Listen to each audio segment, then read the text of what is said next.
പരിശുദ്ധ പരമദിവ്യകാരുണ്യത്തിന് നേരവും ആരാധനയും സ്തുതിയും പുകഴ്ചയും ഉണ്ടായിരിക്കട്ടെ. ഇനി നമ്മൾ ശ്രദ്ധിക്കേണ്ട കാര്യം, സമീപസ്ഥരും വിദൂരസ്ഥരും ശ്രദ്ധിക്കേണ്ട കാര്യം, ജീവിക്കുന്ന ദൈവത്തിൻ്റെ മുമ്പിലാണ് നമ്മളെ ദൈവം കൊണ്ടുവന്നിരിക്കുന്നത്. നിൻ്റെ കഷ്ടതയുടെ കാലത്ത് കർത്താവ് നിന്നെ തൻ്റെ അടുത്തേക്ക് വിളിച്ചിരിക്കുക. കഷ്ടത അനുഭവിക്കുന്ന അനേകം മക്കൾ, അനേക കോടികളുണ്ട്. പക്ഷെ നിന്നെ എന്തുകൊണ്ട് വിളിച്ചു എന്നുള്ളതിന് വചനം തരുന്ന ഒരു നീതീകരണം മാത്രമേ ഉള്ളൂ. എന്താണ്? അവൻ തനിക്കിഷ്ടപ്പെട്ടവരെ തൻ്റെ അടുത്തേക്ക് വിളിച്ചു. Price the lord, hallelujah.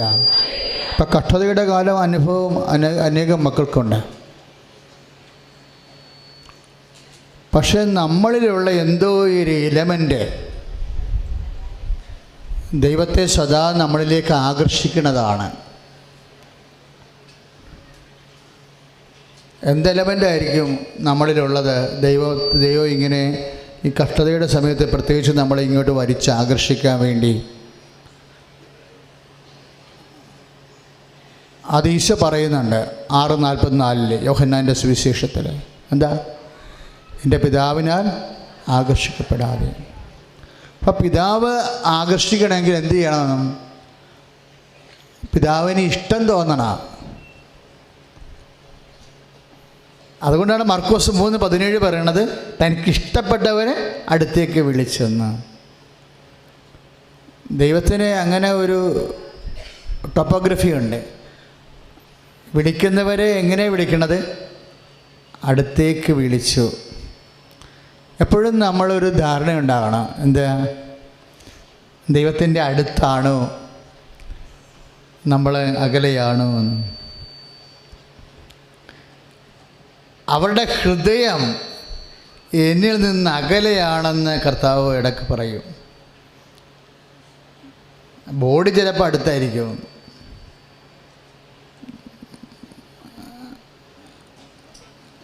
പക്ഷേ ഹൃദയം ചിലപ്പോൾ അകലെയാവും. മത്തായി നമ്മൾ 6:27 വായിക്കുമ്പോൾ അവിടെ ഹൃദയം എന്നിൽ നിന്ന് ഈ ജനം അക്ഷരം കൊണ്ട് എന്നെ സ്തുതിക്കുന്നു.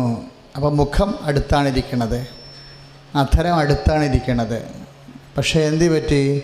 ഹൃദയം എന്നിൽ നിന്ന് അകലെയാണ്.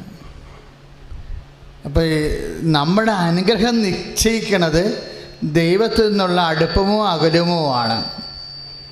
Price the lord, hallelujah. അനുഗ്രഹം നിശ്ചയിക്കുന്നത് എന്താണ്? നമ്മൾ ദൈവത്തിൽ നിന്നുള്ള എന്തുമാത്രം അടുത്തിരിക്കുന്നു അല്ലെങ്കിൽ അകന്നിരിക്കുന്നു എന്നുള്ളതാണ്. അപ്പോൾ നമ്മൾ ബുദ്ധിപൂർവ്വം എന്താ ചെയ്യേണ്ടത്? മാക്സിമം നമ്മൾ ദൈവത്തിലേക്ക് അടുത്ത് വരണം. ദൈവത്തിലേക്ക് അടുത്ത് വരണമെങ്കിൽ എന്ത് ചെയ്യണം? 15-19 വർക്കൗട്ട് ചെയ്യണം. മത്തായിയുടെ സുവിശേഷം എന്താ? മത്തായിയുടെ സുവിശേഷം 15-19 പറയണത്, ദുശ്ചിന്തകൾ, കൊലപാതകം, വ്യഭിചാരം, ദൂഷണം, പരദൂഷണം, ഇതെല്ലാം കാരണം അവിടെ ഹൃദയം എന്നിൽ നിന്ന് അകലെയാണെന്ന്. Praise the lord. എപ്പോഴും ബൈബിൾ ഇങ്ങനെ പറഞ്ഞുകൊണ്ടിരിക്കുന്ന സംഭവമാണ്. എന്താണ്? അടുത്ത് അല്ലെങ്കിൽ അകലെ. ഇടയ്ക്കൊരു അഡ്ജസ്റ്റ്മെൻ്റ് ഇല്ല. അതാണ് എൻ്റെ അപകടം. ഇന്ന് അടുത്ത്, നാളെ അകലെ, അല്ലെങ്കിൽ ഇടക്കാണെന്ന് പറയത്തില്ലേ? അകലെ, അത്ര അകലെയുമല്ല അത്ര അടുപ്പമല്ല, ഇടക്കാണെന്ന്. അങ്ങനെ ഇടക്കാണെന്നും പറഞ്ഞൊരു ടെർമിനോളജി ബൈബിള് കീപ്പ് ചെയ്യുന്നില്ല. അതാണ് ഇതിൻ്റെ അപകടം. മിഡിലാണ്, മധ്യത്തിലാണ്, എക്സ്ട്രീമിലല്ല, ഏറ്റവും അടുത്തുമല്ല, പക്ഷേ ഇടക്കാണ്. പക്ഷേ ഇടക്കാണെന്നും പറഞ്ഞൊരു സംഭവമില്ല. ഒന്നെങ്കിൽ ജയിച്ച് അല്ലെങ്കിൽ തോറ്റെന്നേ പറയത്തുള്ളൂ. ഒന്നെങ്കിൽ ജയിച്ച് അല്ലെങ്കിൽ തോറ്റു. ബൈബിൾ പറയാം അടുത്താണ്. അടുത്തല്ലെങ്കിൽ പിന്നെ എന്താ? ഇടക്കല്ല, അകലെയാണെന്ന് പറയും. പക്ഷേ അത് അകലെയായി കഴിഞ്ഞാൽ വേറെയും പ്രശ്നങ്ങളുണ്ട്. എന്താ അകലെയായി കഴിഞ്ഞാൽ പ്രശ്നം?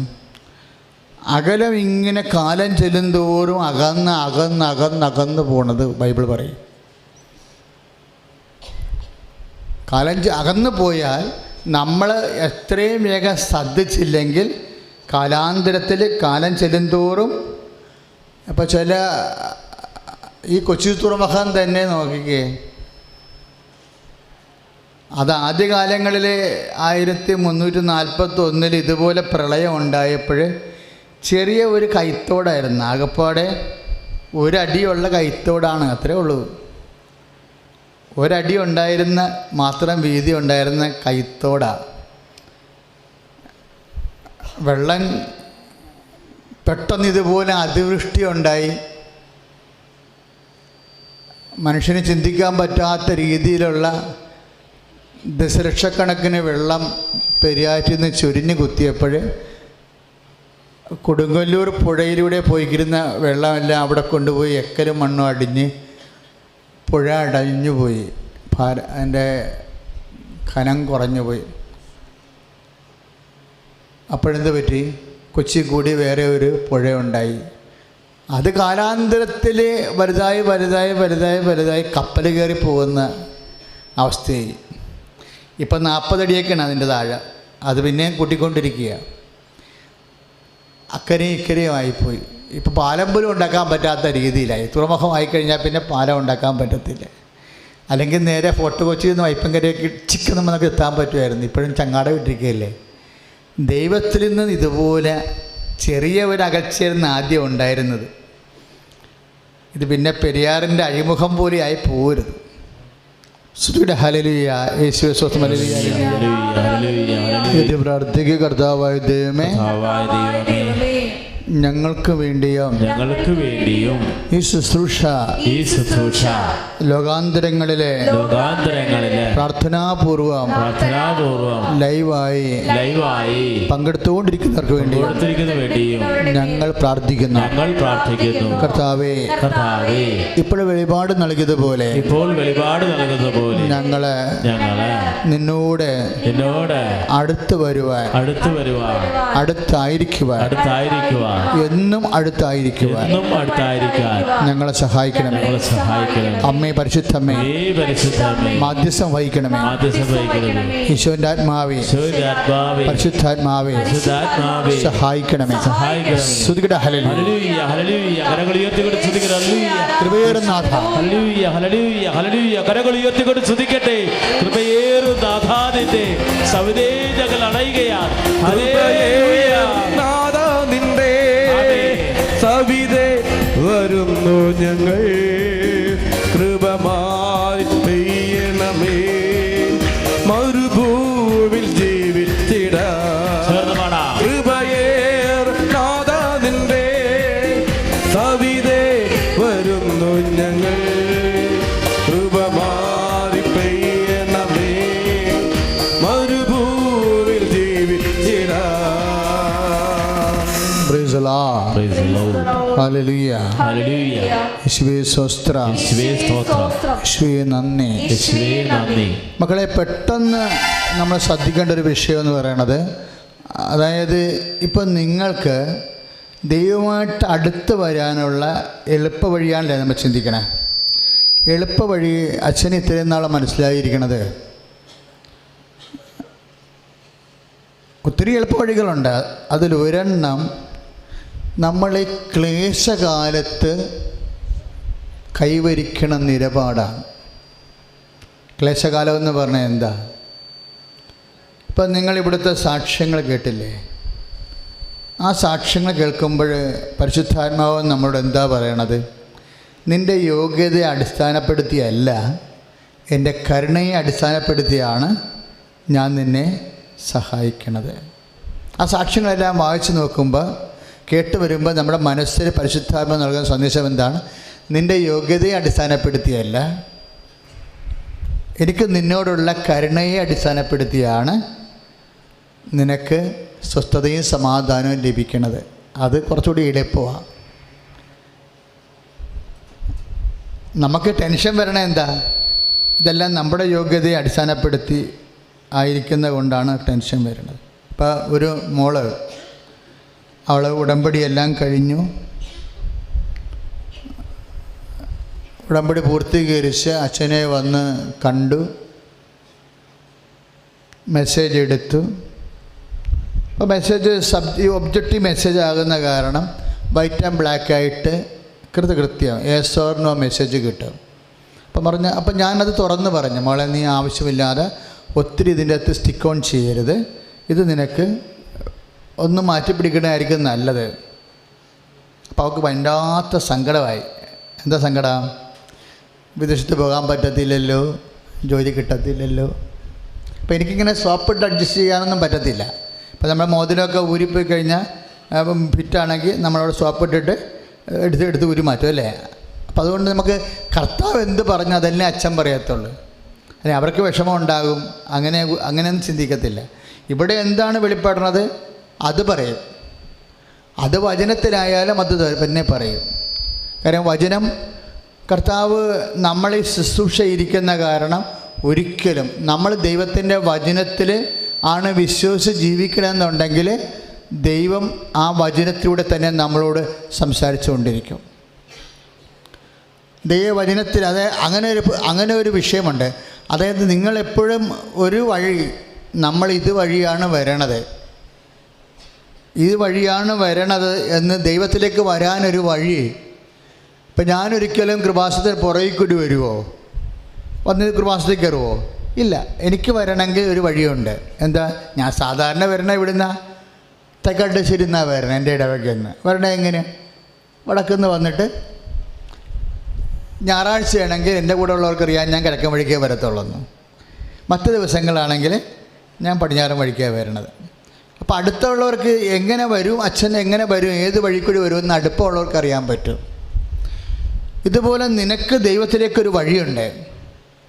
നീ ദൈവവുമായിട്ടൊരു വഴി ഉണ്ടാക്കിയിടണം. ഇപ്പോൾ പാലക്കാട് അപ്പച്ചൻ പറഞ്ഞത് എന്താ? മകളെ നീ IELTS എഴുതണം. എന്താ എഴുതാൻ കാര്യം? കർത്താവ് എനിക്ക് സന്ദേശം തന്ന്. എന്താ തന്നത്? 5.2 മീനും. അത് വഴിയാണ്. ആ അപ്പച്ചന് വഴിയിട്ടിരിക്കുകയാണ്. വർഷങ്ങളായിട്ട് ദൈവവുമായിട്ട് അടുത്തിട്ട് ദൈവത്തിൻ്റെ മനസ്സറിയണത് വചനത്തിലൂടെയാണെന്ന് മനസ്സിലാക്കിക്കൊണ്ട് സമ്പൂർണ്ണ വചനത്തിലൂടെ സന്ദേശം ചോദിക്കുമ്പോൾ അപ്പച്ചനോട് ഈശോ സന്ദേശം പറയും, പോസിറ്റീവായിട്ട് പറയും.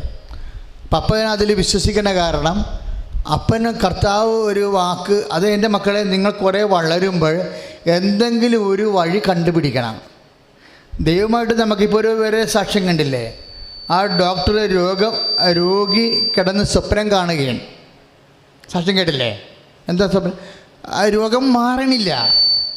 രോഗം മാറാതെ വന്ന് അകപ്പെട്ടു പോകുമെന്ന് ചിന്തിച്ച് വേവനാതിപ്പെട്ട് നെഞ്ചു പറഞ്ഞ് കർത്താവിൻ്റെ ദിവസം കണ്ണീരിടുകയാണ് അമ്മയും മകനും കൂടി. അപ്പം മകനൊരു സ്വപ്നം കാണുന്നു. എന്താ പറയുന്നത്? ഒരു വാച്ചാൻ വാർഡിൻ്റെ വേഷത്തിൽ ഒരു സൂട്ട് കേസുമായിട്ട് ഒരാൾ നടന്നു വരുന്നു. അയാൾ ലിഫ്റ്റിൽ കൂടി കയറിയിട്ട് കറങ്ങിത്തിരിഞ്ഞ് ഇയാളുടെ മുറിയിലെത്തുന്നു. മുറി എത്തണ വരെ എത്തുമ്പോൾ ഉടനെ ഡോക്ടർ കണ്ണ് തുറക്കുമ്പോൾ അയാളല്ല കാണുന്നത്, ഡോക്ടറിനെയാണ് കാണുന്നത്. ഡോക്ടർ ജസ്റ്റ് ഉടനെ മരുന്ന് ചേഞ്ച് ചെയ്യുന്നു. അതെന്താണ്? ഡോക്ടർ ആ സ്വപ്നം കാണാതെ ആ സമയത്ത് ഇവൻ വെറുതെ ഉറങ്ങിക്കിടക്കുമ്പോൾ ഡോക്ടർ വന്ന് മരുന്ന് ചേഞ്ച് ചെയ്താൽ ദൈവമാണ് മരുന്ന് ചേഞ്ച് ചെയ്തതെന്ന് അവന് മനസ്സിലാവത്തില്ല. മനസ്സിലായില്ലേ? അവൻ സ്വപ്നം കാണാതെ ഡയറക്റ്റ് ഡോക്ടർ വന്നിട്ട് മരുന്ന് ചേഞ്ച് ചെയ്യുകയാണ്. അങ്ങനെ മരുന്ന് ചേഞ്ച് ചെയ്ത് കഴിഞ്ഞാൽ ഇവന് മനസ്സിലാവത്തില്ല ഇതിനകത്ത് ദൈവികമായ ഇടപെടലുണ്ടെന്ന്. അപ്പോൾ ദൈവികമായ ഇടപെടലാണ്, ഞാനാണ് മകനെ നിൻ്റെ മരുന്ന് ചേഞ്ച് ചെയ്യാൻ പോകുന്നത്, ഇന്ന് വരെ നീ കഴിച്ച മരുന്ന് നിൻ്റെ രോഗത്തിൻ്റെ മരുന്നല്ല, ഞാൻ നിൻ്റെ മരുന്ന് ചേഞ്ച് ചെയ്യാൻ പോവുകയാണ് എന്ന് പറഞ്ഞുകൊണ്ടാണ് ആദ്യം തന്നെ ഗേറ്റിംഗ് വഴി വാച്ചാൻ വാർഡിനെ കാണിക്കുകയാണ് പെട്ടിയുമായിട്ട് വന്നത്.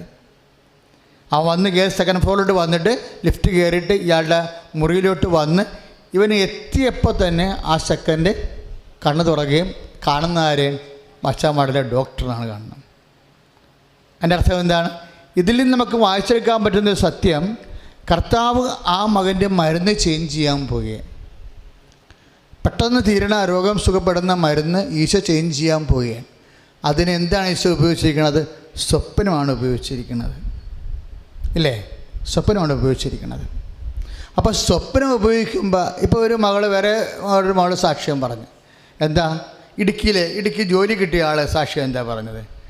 കർത്താവ് എന്നോട് പറഞ്ഞിട്ടുണ്ട്, ജെറമിയ 11:29, നിനക്ക് വേണ്ടി എനിക്കൊരു പദ്ധതിയുണ്ട്, നിൻ്റെ നാശത്തിനുള്ള പദ്ധതിയല്ല, നിൻ്റെ ക്ഷേമത്തിനുള്ള പദ്ധതിയാണ്. അത് വചനമാണ്. അത് ആന്തരിക ബോധ്യത്തിൽ കിട്ടിയ വചനമാണ്. ഇങ്ങനെ ഇക്കാലങ്ങളിൽ സ്വപ്നങ്ങളിലൂടെയും വചനത്തിലൂടെയും ഇനി നിങ്ങൾ കുറച്ചുകൂടി ദൈവത്തെ സിൻസിയറായിട്ട് എടുത്താൽ ദൈവം പ്രത്യക്ഷപ്പെടുന്നതിന് ഒരു നിസ്സാരമായ കാര്യമാണ്, വലിയ കാര്യമല്ല. ദൈവത്തിന് അകന്ന് കഴിയുന്നവരെ സംബന്ധിച്ചിടത്തോളം അത് അസാധ്യമായൊരു കാര്യമാണ്. പക്ഷേ ദൈവത്തിനെ വിശ്വസിച്ച്, ദൈവത്തിനെ സ്നേഹിച്ച്, ദൈവത്തിൻ്റെ വചനത്തിന് അനുപേക്ഷണമായി ജീവിതം ക്രമീകരിച്ച് ഹൃദയം കൊണ്ട് ദൈവത്തിൻ്റെ കൂടെ ദൈവത്തിന് വേണ്ടി ജീവിക്കുന്നവരുടെ മുമ്പിൽ ദൈവത്തിന് പ്രത്യക്ഷപ്പെടുന്നതിനൊരു കുഴപ്പമില്ല. എനിക്ക് കൃപാസനത്തിൻ്റെ അൾത്താറയിൽ പ്രത്യക്ഷപ്പെട്ട അമ്മയെ മാത്രമല്ല പരിചയം. ഈജിപ്തിൽ വെച്ച് വന്ന് എൻ്റെ വായിൽ കൈ ഇറക്കിയിട്ട് ഔസപിതാവിനെയും ജോൺ മരിയ വിയാനെയും അപ്പുറത്തും ഇപ്പുറത്തും കിടത്തിയ അമ്മയെ എനിക്ക് പരിചയമുണ്ട്. അതിനുശേഷം നാട്ടിൽ വന്നപ്പോൾ ഔസപിതാവിനെ പള്ളിയിലൊക്കെ ഒന്ന് ട്രാൻസ്ഫർ ആക്കിയതും എന്നെ വികാരിയാക്കിയതും പള്ളി പണിതും എനിക്ക് പരിചയമുണ്ട്. അതിൻ്റെ അർത്ഥം എന്താ? ജീവിക്കണം. ഇപ്പം നമ്മളെന്താണ് കോംപ്രമൈസ് കാണിക്കാത്തത്? ഇപ്പം സഭ ഒത്തിരി പല വിഷയങ്ങൾക്കും കോംപ്രമൈസ് കാണിക്കണില്ലേ? എല്ലാ മതങ്ങളും ഒന്നാണ്, എല്ലാത്തിലും ഒരു ദൈവത്തെയാണ് ആരാധിക്കണതെന്നൊക്കെ പറഞ്ഞുകൊണ്ട് എന്തെല്ലാം കോംപ്രമൈസുകളാണ് വരണത്. വിശ്വാസമില്ലാത്തവർ കോംപ്രമൈസ് ഉണ്ടാക്കും. സഭയ്ക്ക് വിശ്വാസമില്ലെന്നൊന്നും ഞാൻ പറയണില്ല. പക്ഷേ ജീവിക്കണ ദൈവത്തിലുള്ള വിശ്വാസത്തിൻ്റെ ഷാർപ്നെസ് എവിടെയോ മിസ്റ്റേക്ക് ആകുന്നുണ്ട്. എന്താ കാര്യം? ജീവിക്കണ ദൈവത്തെ നമ്മൾ ഒരിക്കൽ കണ്ടു കഴിഞ്ഞാൽ പിന്നെ നമ്മൾ സ്വപ്നങ്ങളിലും സങ്കല്പങ്ങളിലും വിശ്വസിക്കത്തില്ല, ദൈവത്തിൽ മാത്രമേ വിശ്വസിക്കത്തുള്ളൂ. ആ ദൈവം മനുഷ്യൻ്റെ കണ്ണുനീരൊപ്പുകയും നിത്യത വരെ നമ്മുടെ കൂടെ വരികയും ചെയ്യുന്ന ജീവിക്കണ കർത്താവിന് നൽകിയ, രക്ഷകന് നൽകിയ ദൈവമാണ്. ആ ദൈവത്തിൻ്റെ ഏകരക്ഷകൻ, നമ്മളെന്താ വിശ്വസിക്കണത്? ക്രിസ്തു ഏകരക്ഷകനാണെന്ന. നമ്മൾക്ക് എല്ലാ മതക്കാരോടും മനുഷ്യരോടും മൃഗങ്ങളോടും പ്രകൃതിയോടും നമുക്ക് സ്നേഹമുണ്ട്. പക്ഷേ വിശ്വാസത്തിൽ നമ്മൾ കോംപ്രമൈസ് ചെയ്യത്തില്ല. ലോകത്തോടുള്ള സ്നേഹം, ലോകത്തോടുള്ള മൈത്രി എന്ന് പറയുന്നത് ദൈവത്തോടുള്ള ശത്രുതയാണെന്ന് കർത്താവിൻ്റെ വചനത്തിൽ എഴുതിയിട്ടുണ്ട്. ദൈവത്തിൻ്റെ സ്ഥാനത്ത് വേറെ ആരെ പ്രതിഷ്ഠിച്ചാലും, എന്തിനെ പ്രതിഷ്ഠിച്ചാലും, എന്ത് കോംപ്രമൈസ് ഉണ്ടാക്കിയാലും, എന്ത് അഡ്ജസ്റ്റ്മെൻ്റ് ഉണ്ടാക്കിയാലും സുവിശേഷ വിഹിതമല്ലത്. അതിശക്തമായ വിശ്വാസം മൂർച്ചയുള്ളതാകാൻ, കൃത്യമാകാൻ അതിശക്തമായി സ്തുതിക്കട്ടെ. ഹല്ലേലൂയ, ഹല്ലേലൂയ, ഹല്ലേലൂയ, ഹല്ലേലൂയ. കരങ്ങൾ ഉയർത്തിക്കൊണ്ട് സ്തുതിക്കട്ടെ. ഹല്ലേലൂയ, ഹല്ലേലൂയ, ഹല്ലേലൂയ. യേശുവേ സ്തുതിച്ച് പ്രാർത്ഥിക്കുന്നു, കർത്താവേ ആരാധിക്കുന്നു. ഹല്ലേലൂയ, ഹല്ലേലൂയ, ഹല്ലേലൂയ, ഹല്ലേലൂയ. യേശുവേ, യേശുവേ, യേശുവേ, യേശുവേ, യേശുവേ സ്തോത്രം. യേശുവേ പരിശുദ്ധ പരമദിവ്യകാരുണ്യത്തിന് ആരാധനയും സ്തുതിയും പോഴ്ചയും ഉണ്ടായിരിക്കട്ടെ. പരിശുദ്ധ പരമദിവ്യകാരുണ്യത്തിന് നേരവും ആരാധനയും സ്തുതിയും പോഴ്ചയും ഉണ്ടായിരിക്കട്ടെ. പരിശുദ്ധ അമ്മ പ്രത്യക്ഷപ്പെട്ട അൾത്താറുടെ വാതിക്കലെ ഈ വിശുദ്ധ മണ്ണിൽ നിങ്ങൾ കാല് കുത്തുമ്പോൾ നിങ്ങൾ പ്രാർത്ഥിക്കണം. എന്താ പ്രാർത്ഥിക്കേണ്ടത്? എൻ്റെ മകളെ കെട്ടിച്ചു തരണമേ എന്നല്ല പ്രാർത്ഥിക്കേണ്ടത്. എൻ്റെ കെട്ടിച്ചു വിട്ട മക്കൾക്ക് കുഞ്ഞുങ്ങളെ നൽകണമേ എന്നല്ല പ്രാർത്ഥിക്കേണ്ടത്. എനിക്ക് ജോലി തരണമേ എന്നല്ല പ്രാർത്ഥിക്കേണ്ടത്. അമ്മേ, നീ പ്രത്യക്ഷപ്പെട്ട വിശുദ്ധമായ മണ്ണിൽ കാല് കുത്താൻ കഴിഞ്ഞപ്പോൾ എൻ്റെ വിശ്വാസം വർദ്ധിപ്പിക്കണമെന്ന് പ്രാർത്ഥിക്കണം. എനിക്ക് നിന്നോടുള്ള സ്നേഹം വർദ്ധിപ്പിക്കണമെന്ന് പ്രാർത്ഥിക്കണം. ഈ കാലങ്ങളിൽ നിനക്ക് വേണ്ടി സാക്ഷിയാകാൻ പരിശുദ്ധാത്മാവിനെ നൽകണമെന്ന് പ്രാർത്ഥിക്കണം. ഹല്ലേലൂയ, ഹല്ലേലൂയ, ഹല്ലേലൂയ, ഹല്ലേലൂയ. കരങ്ങൾ ഉയർത്തിക്കൊണ്ട് സ്തുതിക്കട്ടെ. ഹല്ലേലൂയ, ഹല്ലേലൂയ. കൈകൾ ഉയർത്തിക്കൊണ്ട് സ്തുതിക്കട്ടെ. ഹല്ലേലൂയ, ഹല്ലേലൂയ, ഹല്ലേലൂയ. പരിശുദ്ധ ദിവ്യകാരുണ്യത്തിന് ആരാധനയും സ്തുതിയും പോഴ്ചയും ഉണ്ടായിരിക്കട്ടെ. നിങ്ങൾ കൃപാസനത്തിൽ വരുമ്പോൾ ഞങ്ങളുടെ മനസ്സിലൊക്കെ ഒറ്റ ചിന്ത മാത്രമേ ഉള്ളൂ. എന്താ? എങ്ങനെ നിങ്ങളുടെ വിശ്വാസത്തെ വർദ്ധിപ്പിക്കാൻ കഴിയാം? ഞങ്ങൾ കർത്താവിൻ്റെ തിരുസന്നിധിയിൽ പ്രാർത്ഥിക്കണ ഇതാണ്: കർത്താവേ, അങ്ങയുടെ മക്കളുടെ വിശ്വാസത്തെ വർദ്ധിപ്പിക്കാൻ പറ്റുന്ന വചനങ്ങൾ നൽകണമേ, അതിന് പറ്റുന്ന സാക്ഷ്യങ്ങൾ നൽകണമേ എന്നാണ്. കാര്യം എല്ലാവർക്കും ഒരുപോലെയുള്ള വിശ്വാസമല്ലല്ലോ. ചിലരൊക്കെ മറ്റുള്ളവരുടെ വിശ്വാസത്തിൽ നിന്ന് പങ്കുപറ്റിയാണ് ചിലപ്പോൾ ദൈവത്തെ കാണാൻ വേണ്ടി ഇടയാക്കണത്. നിങ്ങൾക്ക് വിശ്വാസം വർദ്ധിച്ചു കഴിഞ്ഞാൽ പിന്നെ കാര്യങ്ങളൊക്കെ എളുപ്പമാകും. പ്രത്യാശ നമുക്ക് വിഷയമല്ല. കാര്യം വിശ്വാസം വർദ്ധിച്ച് കഴിയുമ്പോൾ അടയാളങ്ങൾ വരാൻ തുടങ്ങും. അപ്പോഴെന്ത് പറ്റും? ദൈവസ്നേഹം നിറയും.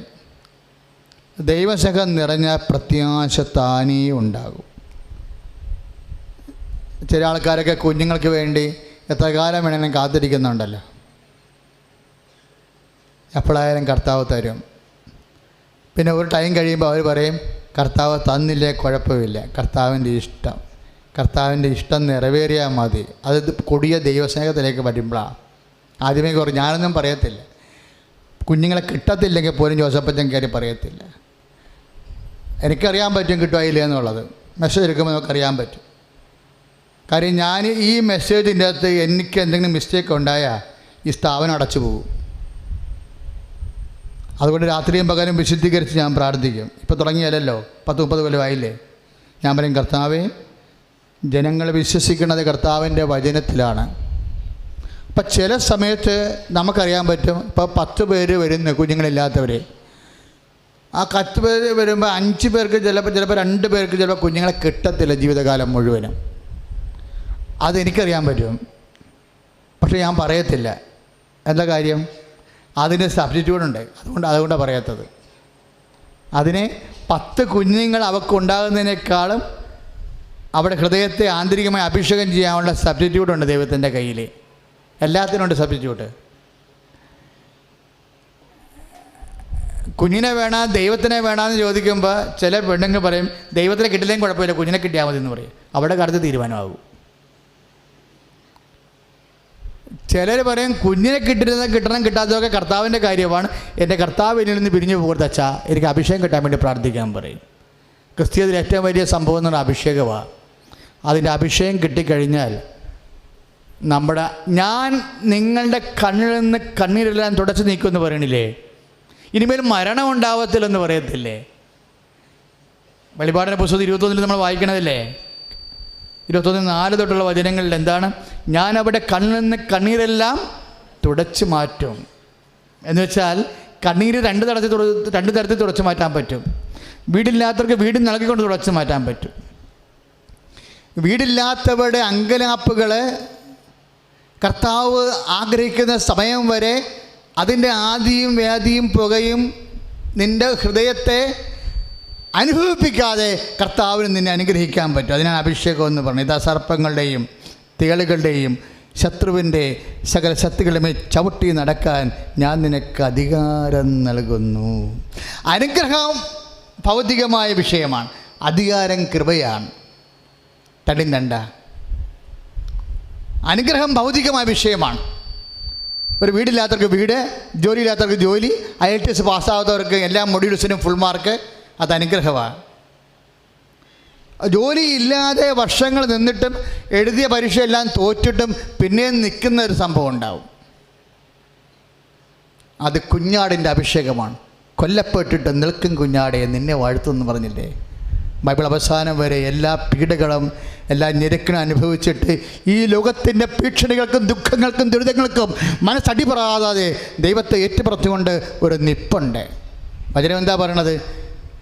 ഞാൻ നിൻ്റെ ഇതാ സർപ്പങ്ങളുടെയും ഒന്ന് പറഞ്ഞേ, ഇതാ സർപ്പങ്ങളുടെയും തേളുകളുടെയും ശത്രുവിൻ്റെ സകല ശക്തികളുടെ മേൽ ചവിട്ട് നടക്കാൻ ഞാൻ നിനക്ക് അധികാരം നൽകുന്നു.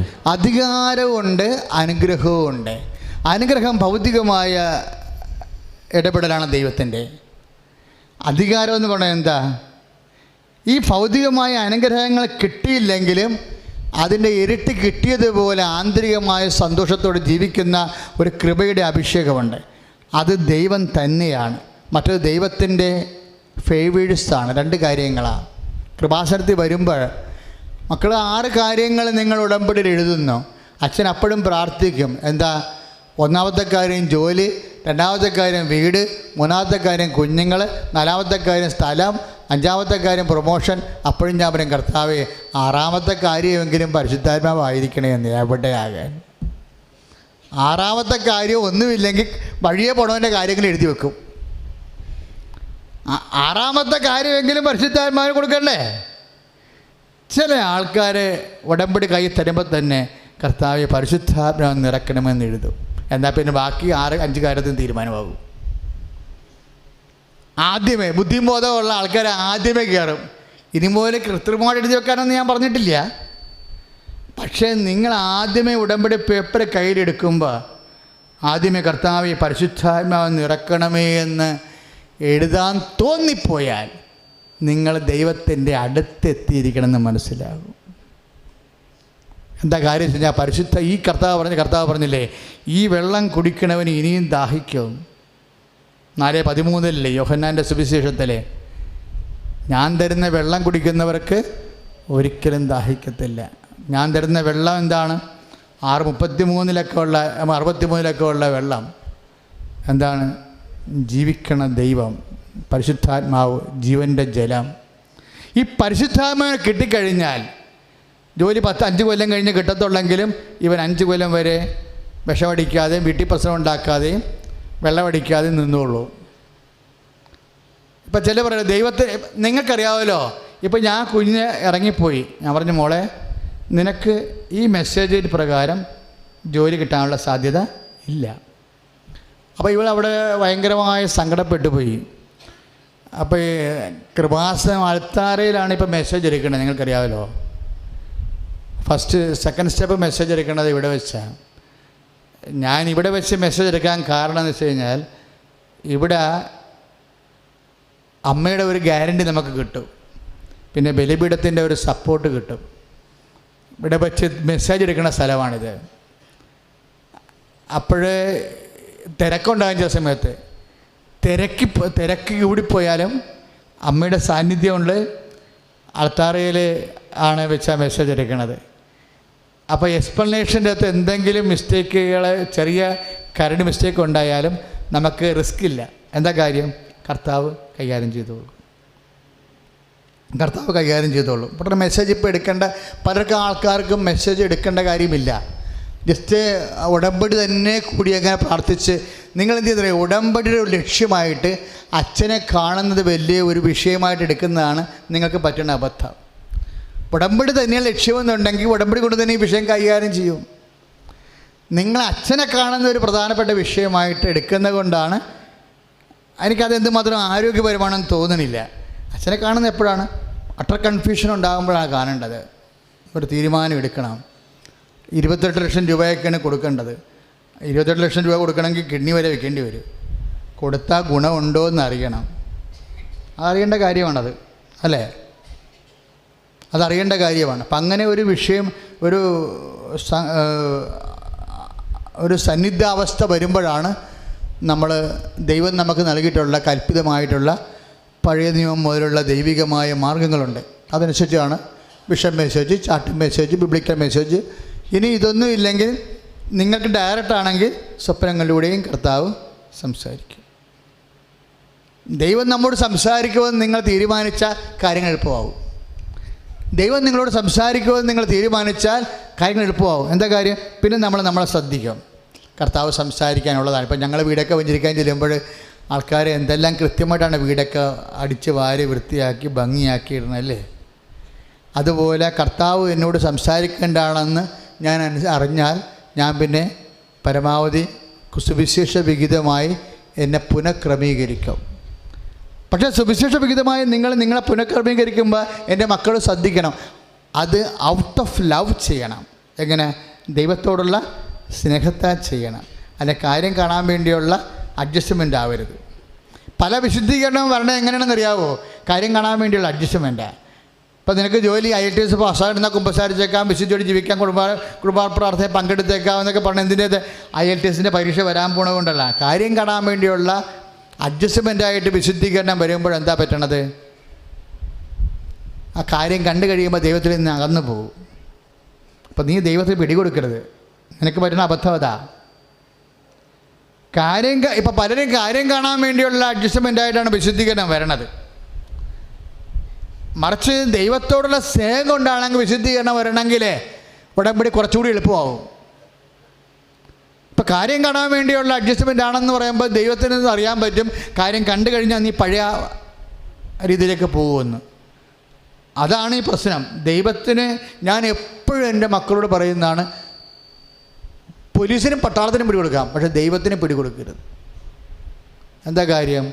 പോലീസും പട്ടാളമൊക്കെ പിടികൊടുത്താലും കേസായാലും ജാമ്യമായാലും, ഇപ്പോൾ എനിക്ക് കേസുണ്ട്, എനിക്ക് അറസ്റ്റ് വാറണ്ടൊക്കെ വന്നിട്ടുള്ളതാണ്. കരി വാറണ്ട് 3 വാറൊക്കെ വന്നിട്ടുള്ളതാണ്. എൻ്റെ വക്കീൽ പോയി കോടതിയിൽ നിന്ന് ജാമ്യമൊക്കെ എടുത്ത് വന്നിട്ടുണ്ട്. എൻ്റെ കൂട്ടുകാർ പോയി പരിചയട്ടൊക്കെ വെച്ച് ചെയ്തിട്ടുണ്ട്. സാമൂഹ്യ നീതിക്ക് വേണ്ടി സമരങ്ങൾ നടത്തുമ്പോൾ പല നിയമങ്ങളും അറിഞ്ഞോ അറിയാതെ ലംഘിച്ചു പോകും. ചില സമയത്ത് അതിൻ്റെ വലിയ കേസുണ്ട്, 3-4 കേസ് ചെയ്യുന്നുണ്ട്. അപ്പോൾ കോടതിപ്പെട്ടാലും പോലീസിൻ്റെ അടുത്ത് പെട്ടാലും പട്ടാളത്തിൽ പെട്ടാലും നമുക്ക് കാലികമാണല്ല, റിലീവ്ഡ് ചെയ്യാൻ പറ്റും. പക്ഷേ ദൈവത്തിൻ്റെ അടുത്ത് പെട്ടാൽ കുഴപ്പമുണ്ട്. അതാണ് ഞാൻ പറഞ്ഞത്, ദൈവത്തിന് പിടികൊടുക്കരുതെന്ന് പറയാൻ കാര്യം. ദൈവത്തിൻ്റെ അടുത്ത് പെട്ടാൽ എന്താ പ്രശ്നം എന്നറിയാവോ? നിത്യം വരെ പോകും. പോലീസും പട്ടാളവും നമ്മളൊക്കെ കുറച്ച് കഴിയുമ്പോൾ മരിച്ചു വിടുന്നു ഇല്ലേ?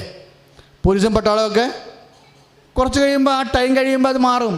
പക്ഷേ ദൈവമായിട്ടുള്ള ബന്ധം എന്താ? നിത്യത വരെയുള്ള ബന്ധമാണ്. സൂക്ഷിച്ച് കൈകാര്യം ചെയ്യേണ്ട വിഷയമാണ്. കാര്യം ഇവിടെ വെച്ച് ഈ അകലം ഇങ്ങനെ പതുക്കെ ഇങ്ങനെ തുടങ്ങിക്കഴിഞ്ഞാണ്ടല്ലോ, ഇതുണ്ട് കൈ ഇരിക്കണുണ്ടല്ലേ, വി പോലെ കൈ ഇരിക്കണുണ്ടല്ലേ, ഈ വി പോലെ കൈ ഇരിക്കണ എൻ്റെ വിരലം കണ്ട് നീണ്ടു വരികയാണെങ്കിലുള്ള അവസ്ഥ എന്തായിരിക്കും? ഈ എൻ്റെ വിരൽ നീണ്ടാനുള്ള അവസ്ഥ എന്താണ്? ഒരു വിരൽ അങ്ങോട്ടും പോകും, ഒരു വിരൽ അങ്ങോട്ടും പോകും, ഒരിക്കലും സന്ധിക്കത്തില്ല. ദൈവമായിട്ട് അകന്ന അറ്റം വരുമ്പോൾ ഭയങ്കര വെറുത്തായിരിക്കും. എന്താ അത് തന്നെയല്ല, അങ്ങനെ അകൽച്ച ഉണ്ടാകണം തന്നെയല്ല, മുഖത്ത് നോക്കി പറയുകയും ചെയ്യും. ആരോടാ പറഞ്ഞത്? ധനവാനോട് പറഞ്ഞില്ലേ ദൈവം, ഞങ്ങൾക്കും നിങ്ങൾക്കും ഇടയിൽ മഹാഗൃത്തമാണല്ലോ എന്ന്. പണിയായിപ്പോയി. അപ്പോൾ 16 ലൂക്കായുടെ 16:26 എന്താ പറഞ്ഞിരിക്കണത്? ധനവാനുമായിട്ട് സംസാരിക്കുന്നുണ്ടല്ലോ. അവസാനം സംസാരിക്കുമ്പോൾ എന്താ പറയണത്? പണ്ടാര അകൽച്ചയായി പോയല്ല, അവന് പണി നടക്കത്തില്ലെന്ന്. ആർക്കെങ്കിലും ഇങ്ങോട്ട് വരാനും പറ്റത്തില്ല, ഇവിടുന്ന് അങ്ങോട്ട് വരാനും പറ്റത്തില്ല. എന്താണ്? അകന്നു പോയെന്ന്. അനന്തമായ അകൽച്ചയിൽ പോയി. ഭൂമി വെച്ച് അകന്നാൽ നിത്യതയോളം അകന്ന്. അതുകൊണ്ടാണ് ദൈവത്തിന് പിടികൊടുക്കരുതെന്ന് പറയുന്നത്. എൻ്റെ മക്കളെ, എന്തെങ്കിലും കോംപ്രമൈസ് ചെയ്ത് നാട്ടുഭാഷയിൽ പറഞ്ഞാൽ അച്ഛാ പറ്റി പറഞ്ഞാലും ശരി, ഇക്ഷ എണ്ണിയാലും ശരി, എളിമയോടെയും വിനയത്തോടെയും കർത്താവിന് തിരുസന്നിധിയിൽ നിൽക്കണം. എളിമയാണ് പ്രശ്നം. നമ്മൾ വിശ്വാസ ജീവിതം എന്ന് പറയണില്ലേ? വിശ്വാസ ജീവിതം എവിടുന്ന് വരണതാ? വിശ്വാസ ജീവിതം വന്നത് എളിമയെന്നാണ്. വിശ്വാസ ജീവിതം എവിടുന്നാണ് വരണത്? വിശ്വാസ ജീവിതം പൂക്കണ എപ്പോഴാണ്? എളിമയെന്നാണ് അത് പൂക്കണത്. ഞാൻ നിങ്ങളോട് പറയുന്നു, നിങ്ങൾ നാളെ ദൈവമായിട്ട് സ്റ്റണ്ട് വെക്കും. എന്താ? ഞാൻ ഉടമ്പടി ചെയ്ത് 3 മാസം കഴിഞ്ഞ്, ഇപ്പം 3 മാസം കഴിഞ്ഞിട്ടും ചില ആൾക്കാരുടെ ചില വിഷയത്തിൽ ഒരു തീരുമാനമില്ല. ചില ആൾക്കാർക്ക് 5 കാര്യവും നടന്നിട്ടുണ്ട്. അപ്പോൾ തീരുമാനം ഇല്ലാത്തവർ എന്താ പറയണത്? ഞാൻ എന്തുമാത്രം ഉപവസിച്ചു ഇല്ലേ, ഞാൻ എന്തുമാത്രം പ്രേക്ഷിത പ്രവർത്തനം ചെയ്തു. ഇങ്ങനെ എണ്ണിപ്പെരുക്ക് ദൈവത്തിൻ്റെ തിരുസന്നിധി നീ ചെയ്ത കാര്യങ്ങളെല്ലാം വെച്ചുകൊണ്ട് നീ ദൈവത്തോട് വാഗ്വാദം, വിലപേശൽ നടത്തും. വിലപേശൽ എന്ന് പറയുമ്പോൾ ആ വിലപേശൽ തുടങ്ങണത് എങ്ങനെയാണ്? ഞാനെന്ന് പറഞ്ഞാൽ അല്ലേ? എന്നെപ്പോലെ ഉപവസിക്കാത്തവരുണ്ട്, എന്നെപ്പോലെ ദാനധർമ്മം ചെയ്തിട്ടില്ല മറ്റുള്ളവർ. ഇങ്ങനെ ഞാനെന്ന് പറഞ്ഞിട്ട് ഇത്രയും കാര്യങ്ങൾ ഞാൻ ചെയ്തിട്ടും ദൈവം എന്നെ മൈൻഡ് ചെയ്തില്ല എന്ന രീതിയിൽ നീ ദൈവത്തോട് ഒരു പരിഭവം കാണിക്കുമ്പോൾ ആ പരിഭവത്തിൻ്റെ പിന്നിൽ വരണത് എന്താണെന്നറിയാവോ? അഹങ്കാരമാണ് വരുന്നത്. അല്ല, പരിഭവത്തിൻ്റെ പിന്നിൽ വേറെ ഒന്നുമില്ല. അതിൻ്റെ ഉള്ളിലുള്ളത് ആ പരിഭവത്തിൻ്റെ പിന്നിൽ നീ ഇത്രയും ഇന്ന രീതിയിൽ ഇത്രയും ദൈവത്തിന് വേണ്ടി ചെയ്തിട്ട് എനിക്ക് ഇന്ന കാര്യങ്ങൾ നടന്നില്ല എന്ന് പറയുമ്പോൾ അവിടെ ഞാൻ കൂട്ടി പറയുന്നതല്ല, ഒരു അഹങ്കാരത്തിൻ്റെതാണ്. നീ അഹങ്കാരിയാണെന്ന് ഞാൻ പറയുകയല്ല, മറിച്ച് ഈ കാലഘട്ടത്തിൽ ഒരു വിനയം കീപ്പ് ചെയ്യാൻ പരിശുദ്ധാത്മാവ് സഹായിച്ചാൽ കാര്യങ്ങൾ കുറച്ചുകൂടി എളുപ്പമാകുമെന്ന് പറയുകയാണ്. പക്ഷെ അതിന് സഹായിക്കണമെങ്കിൽ പരിശുദ്ധാത്മാവ് വേണം. പരിശുദ്ധാത്മ പറഞ്ഞ ലില്ലിക്കുട്ടി, നീ ഇങ്ങനെ പറയണ്ട, കർത്താവിന് ഇഷ്ടമുള്ളപ്പോൾ സെറ്റ് ചെയ്യട്ടാ. കർത്താവിന് ഇഷ്ടമുള്ളപ്പോൾ. ഇപ്പോൾ ഒരു സാക്ഷി ഇവിടെ കേട്ടില്ലേ, ആ PSC ഇടുക്കി ലിസ്റ്റ് ക്യാൻസൽഡാണ് ശരിക്കും പറഞ്ഞു. കാര്യം അവരുടെ അടുത്ത് എന്താണ്, മെയിൻ ലിസ്റ്റിൽ അവരില്ലല്ലോ. അവർ മെയിൻ ലിസ്റ്റിലില്ല. അവർക്ക് ജോലി കൊടുക്കേണ്ട ഒരു കാര്യമില്ല അതിൻ്റെ അകത്ത്. അവർ മെയിൻ ലിസ്റ്റിലില്ല. അവർ നന്നായിട്ട് പഠിച്ചിട്ടില്ല, പ്രസൻറ്റ് ചെയ്തിട്ടില്ല. അവർ സബ്സിക്വൻ്റ് ആയിട്ടുള്ള ലിസ്റ്റിലാണ് കിടക്കുന്നത്. 2ാമത്തെ ലിസ്റ്റിലാണ് കിടക്കുന്നത്, സപ്ലിമെൻ്റ് ലിസ്റ്റിൽ. അങ്ങനെ വരുമ്പോഴെന്താ പ്രശ്നം വെക്കേണ്ടത്?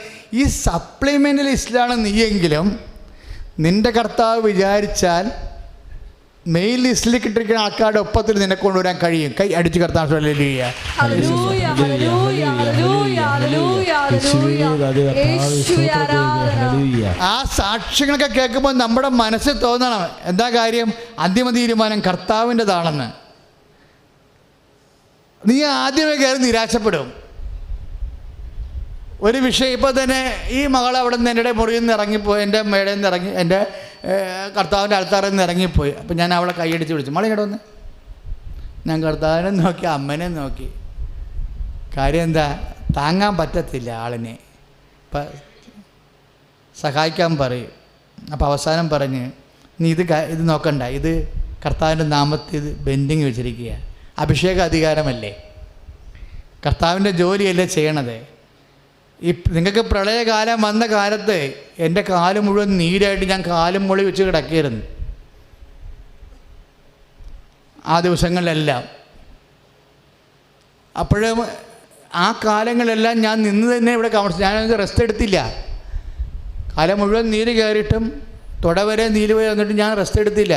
ഇവരെല്ലാം എന്നോട് പറയുന്നുണ്ട്, അച്ഛാ കിടക്ക് പോയി കാലം മുളി വെച്ച് കിടക്കുമെന്ന് പറയും. ഞാൻ കിടക്കണ സമയം കിടക്കും. ഈ പാലക്കാട് നിന്നും ട്രിവാൻഡ്രം നിന്നൊക്കെ വന്ന ആൾക്കാരോട് വരുമ്പോൾ നമ്മളവരെങ്ങനെയാണ് വെറും കൈയോടെ പറഞ്ഞു വിടണത്? ഇരുന്ന കൗൺസിലിംഗ് തീരത്തില്ലേ. ഇപ്പം 120 പേരൊക്കെ വരണത്. നമ്മളൊരു 5 മിനിറ്റ് 2 മിനിറ്റ് വെച്ച് കൊടുത്താൽ പോലും സന്ധ്യയൊക്കെ തീരത്തുള്ളൂ. അപ്പോൾ ഇരുന്ന് കൊണ്ട് തീരാൻ പറ്റത്തില്ല. അപ്പോൾ ഞാൻ കർത്താവിനെ പറയാം, കർത്താവ് നിന്നെ നിൽക്കാൻ പറ്റത്തുള്ളൂ, നിൽക്കാതെ വേറെ മാർഗ്ഗമൊന്നുമില്ല. അപ്പോൾ കർത്താവിൻ്റെ ചുമതലയല്ലേ എൻ്റെ കാലം നീര് മാറ്റി തരേണ്ടത്. പക്ഷെ കൊന്നെന്ന് പറഞ്ഞാൽ കർത്താവ് ചെയ്യത്തില്ല. കർത്താവ് പറയും, ഞാനും നീരടിച്ച് കിടക്കരുതെന്ന് ഇവിടെ, നീ എവിടെ ഇരുന്ന് ചോദിക്കും. ഹെറോദസിൻ്റെ ആ അരമന തൊട്ടത് കൊള്ളണ തല്ലാണ്. രാവിലെ കുരിശിന്തു 10 മണിക്കാണ് കുരിശ് യാത്ര തുടങ്ങണത്. അപ്പം മോന്തൊക്കെ തവളയുടെ മോന്ത പോലെ ഇരിക്കുകയായിരുന്നു. തവളയുടെ അടികൊണ്ടിട്ട് അവർ അടിച്ച് അപ്പം വഴിയെ നോക്കി വായി നോക്കി പടളക്കാരൻ വരെ കയറി പെരുക്കിയതാ. മുൾക്കിടം വെച്ച് താഴെ കുത്തി ഇറക്കിയതാ. അതെല്ലാം കഴിഞ്ഞ് രാവിലെ എഴുന്നപ്പോൾ കണ്ണൊക്കെ ഇങ്ങനെ നീര് വെച്ച് വല്ലാണ്ടൊരു പരുവത്തിൽ നിൽക്കുകയാണ്. ഐസയ്യ 800 കൊല്ലം മുമ്പ് കാഴ്ച കണ്ടിട്ട് നിന്ന് വിറച്ച്. ഐസയ്യ ചുണ്ട് വിറച്ചോണ്ടൊരു വാക്ക് പറഞ്ഞ്, അവനെ കണ്ട മനുഷ്യനെന്ന് പോലും തോന്നത്തില്ല എന്ന് 53-ാം അധ്യായത്തിൽ എഴുതി വെച്ചിട്ടുണ്ടത്. ഒന്നത് കാരണം ഒന്നും കർത്താവിന് പറയാൻ പറ്റത്തില്ല. കർത്താവ് തിരിച്ചു പറയും, എന്നെ കണ്ട മനുഷ്യരെന്ന് പോലും കാണാത്ത രീതിയിൽ നീരടിച്ചാണ് ഞാൻ നിന്നെയൊക്കെ രക്ഷപ്പെടുത്തിയെന്ന് പറയും. പിന്നെന്താ, കർത്താവിനോട് തർക്കിക്കാൻ എങ്ങനെ പറ്റും? ഈ ലോകത്തിന് താർക്കികം വരട്ടെ എന്നല്ലേ പൗലോസ് പറയണത്. ഈ ലോകത്തിന് താർക്കികം വരട്ടെ. ദൈവത്തോട് തർക്കിക്കാൻ വന്നവരാരുണ്ടെന്ന്. ദൈവം ഇതിലെ എനിക്കോ നിനക്കോ ഒരു അനുഗ്രഹം താമസിച്ചു പോയാൽ എനിക്കും നിനക്കും കർത്താവിനോട് തർക്കിക്കാൻ പറ്റത്തില്ല. കാര്യം എന്താ, അവന് ഏത് സമയത്ത് വേണമെങ്കിലും നമ്മളെ സഹായിക്കാൻ പറ്റും. അവൻ നൽകുന്നവനാ. അവൻ്റെ ചരിത്രം നൽകിയ ചരിത്രമാണ്. ഉൽപ്പത്തി പുസ്തകം മുതൽ നമുക്കറിയാവുന്ന കാലം മുതൽ ഇന്ന് വരെ. അതുകൊണ്ടാണ് പൗലോസ് ചോദിക്കുന്നത്, നമുക്ക് യേശുക്രിസ്തുവിനെ നൽകിയവൻ. നമുക്ക് യേശുക്രിസ്തുവിനെ നൽകിയെന്ന് പറയുമ്പോൾ എന്താണ് പറയണത്? റോമ 8:32 പറയണത് നമുക്ക് യേശുക്രിസ്തുവിനെ നൽകിയവൻ എന്ന് പറയുമ്പോൾ എന്താണ് അതിൻ്റെ അർത്ഥം? തൻ്റെ ഏകജ നൽകാൻ തക്ക വിധം ദൈവം അത്രമാത്രം നമ്മളെ സ്നേഹിച്ചെന്ന് യോഹന്നാൻ 3:16 വീണ്ടും പൗലോസ് പറയണത്. യോഹന്നാനും പൗലോസും കൂടി റിലേ കളിയാ. ചില സമയത്ത് ഒരാളുടെ കൈ വടിയടിക്കുമ്പോൾ ചില സമയത്ത് യോഹന്നാൻ അത് പൗലോസിന് കൈമാറും, പൗലോസ് അത് യോഹന്നാന് കൈമാറും. നമ്മളെ കർത്താവിനെ പഠിപ്പിച്ചുകൊണ്ട് വിശ്വാസത്തിൻ്റെ ഓട്ടം കൊടുക്കുന്ന അപ്പോസ്തലന്മാരെ കണ്ട് നമുക്ക് അഭിമാനം തോന്നും. പൗലോസും യോഹന്നാനും ഒരു കാര്യം തന്നെയാണ് പറഞ്ഞത്, നമുക്ക് യേശുക്രിസ്തു നൽകിയവനെന്ന്. റോമ 8:32 പറയുമ്പോൾ എന്താണ് പൗലോസ് പറയണത്? അവരോട് കൂടി സമസ്തവും നമുക്ക് നൽകത്തില്ലേ എന്ന്. Price the Lord. എല്ലാ വാഗ്ദാനങ്ങളും യേശുക്രിസ്തു അതേയാണെന്ന്. 1 കൊറിന്ത്യസിൻ്റെ നമ്മൾ 1:20 വായിക്കുമ്പോൾ പൗലോസ് പറയും, എല്ലാ 2 കൊറിന്ത്യസ് 1:20 പറയും. എന്താ പറയണത്? എല്ലാ വാഗ്ദാനങ്ങളും യേശുക്രിസ്തുവിൽ അതേയാണെന്ന്. അതിന് പകരം പൗലോസ് പറയുന്നൊരു വാക്കുണ്ട്, കൊളോസ്യസ് 3:11, യേശുക്രിസ്തു എല്ലാമാണ്, എല്ലാവരിലുമാണ്. കൈയടിച്ച് കർത്താവ്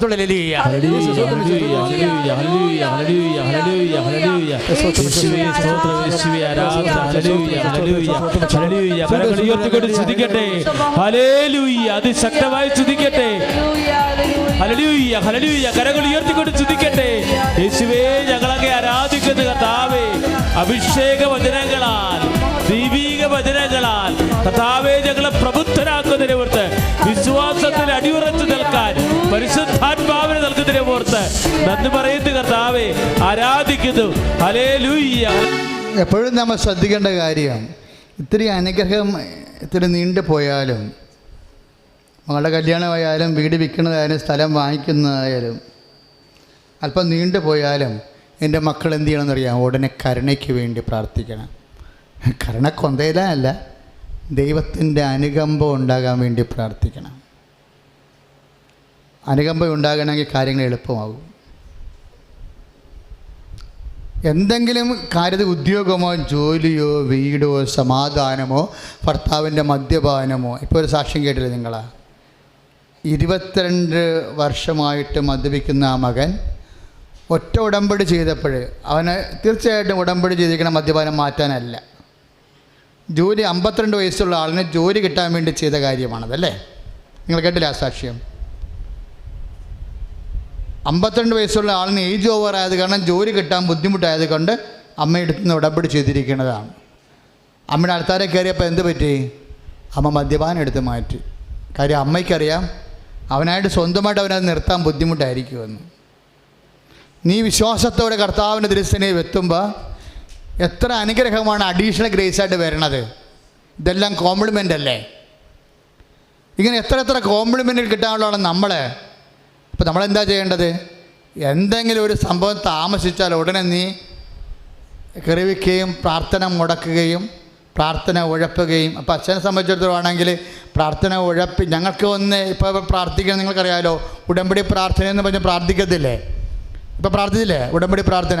എന്താ പ്രാർത്ഥിക്കണത്? പ്രത്യക്ഷീകരണ പ്രാർത്ഥന അല്ല ഉടമ്പടി പ്രാർത്ഥന. ഉടമ്പടി പ്രാർത്ഥന എന്ന് പ്രാർത്ഥിക്കുന്നത് എന്താണ്?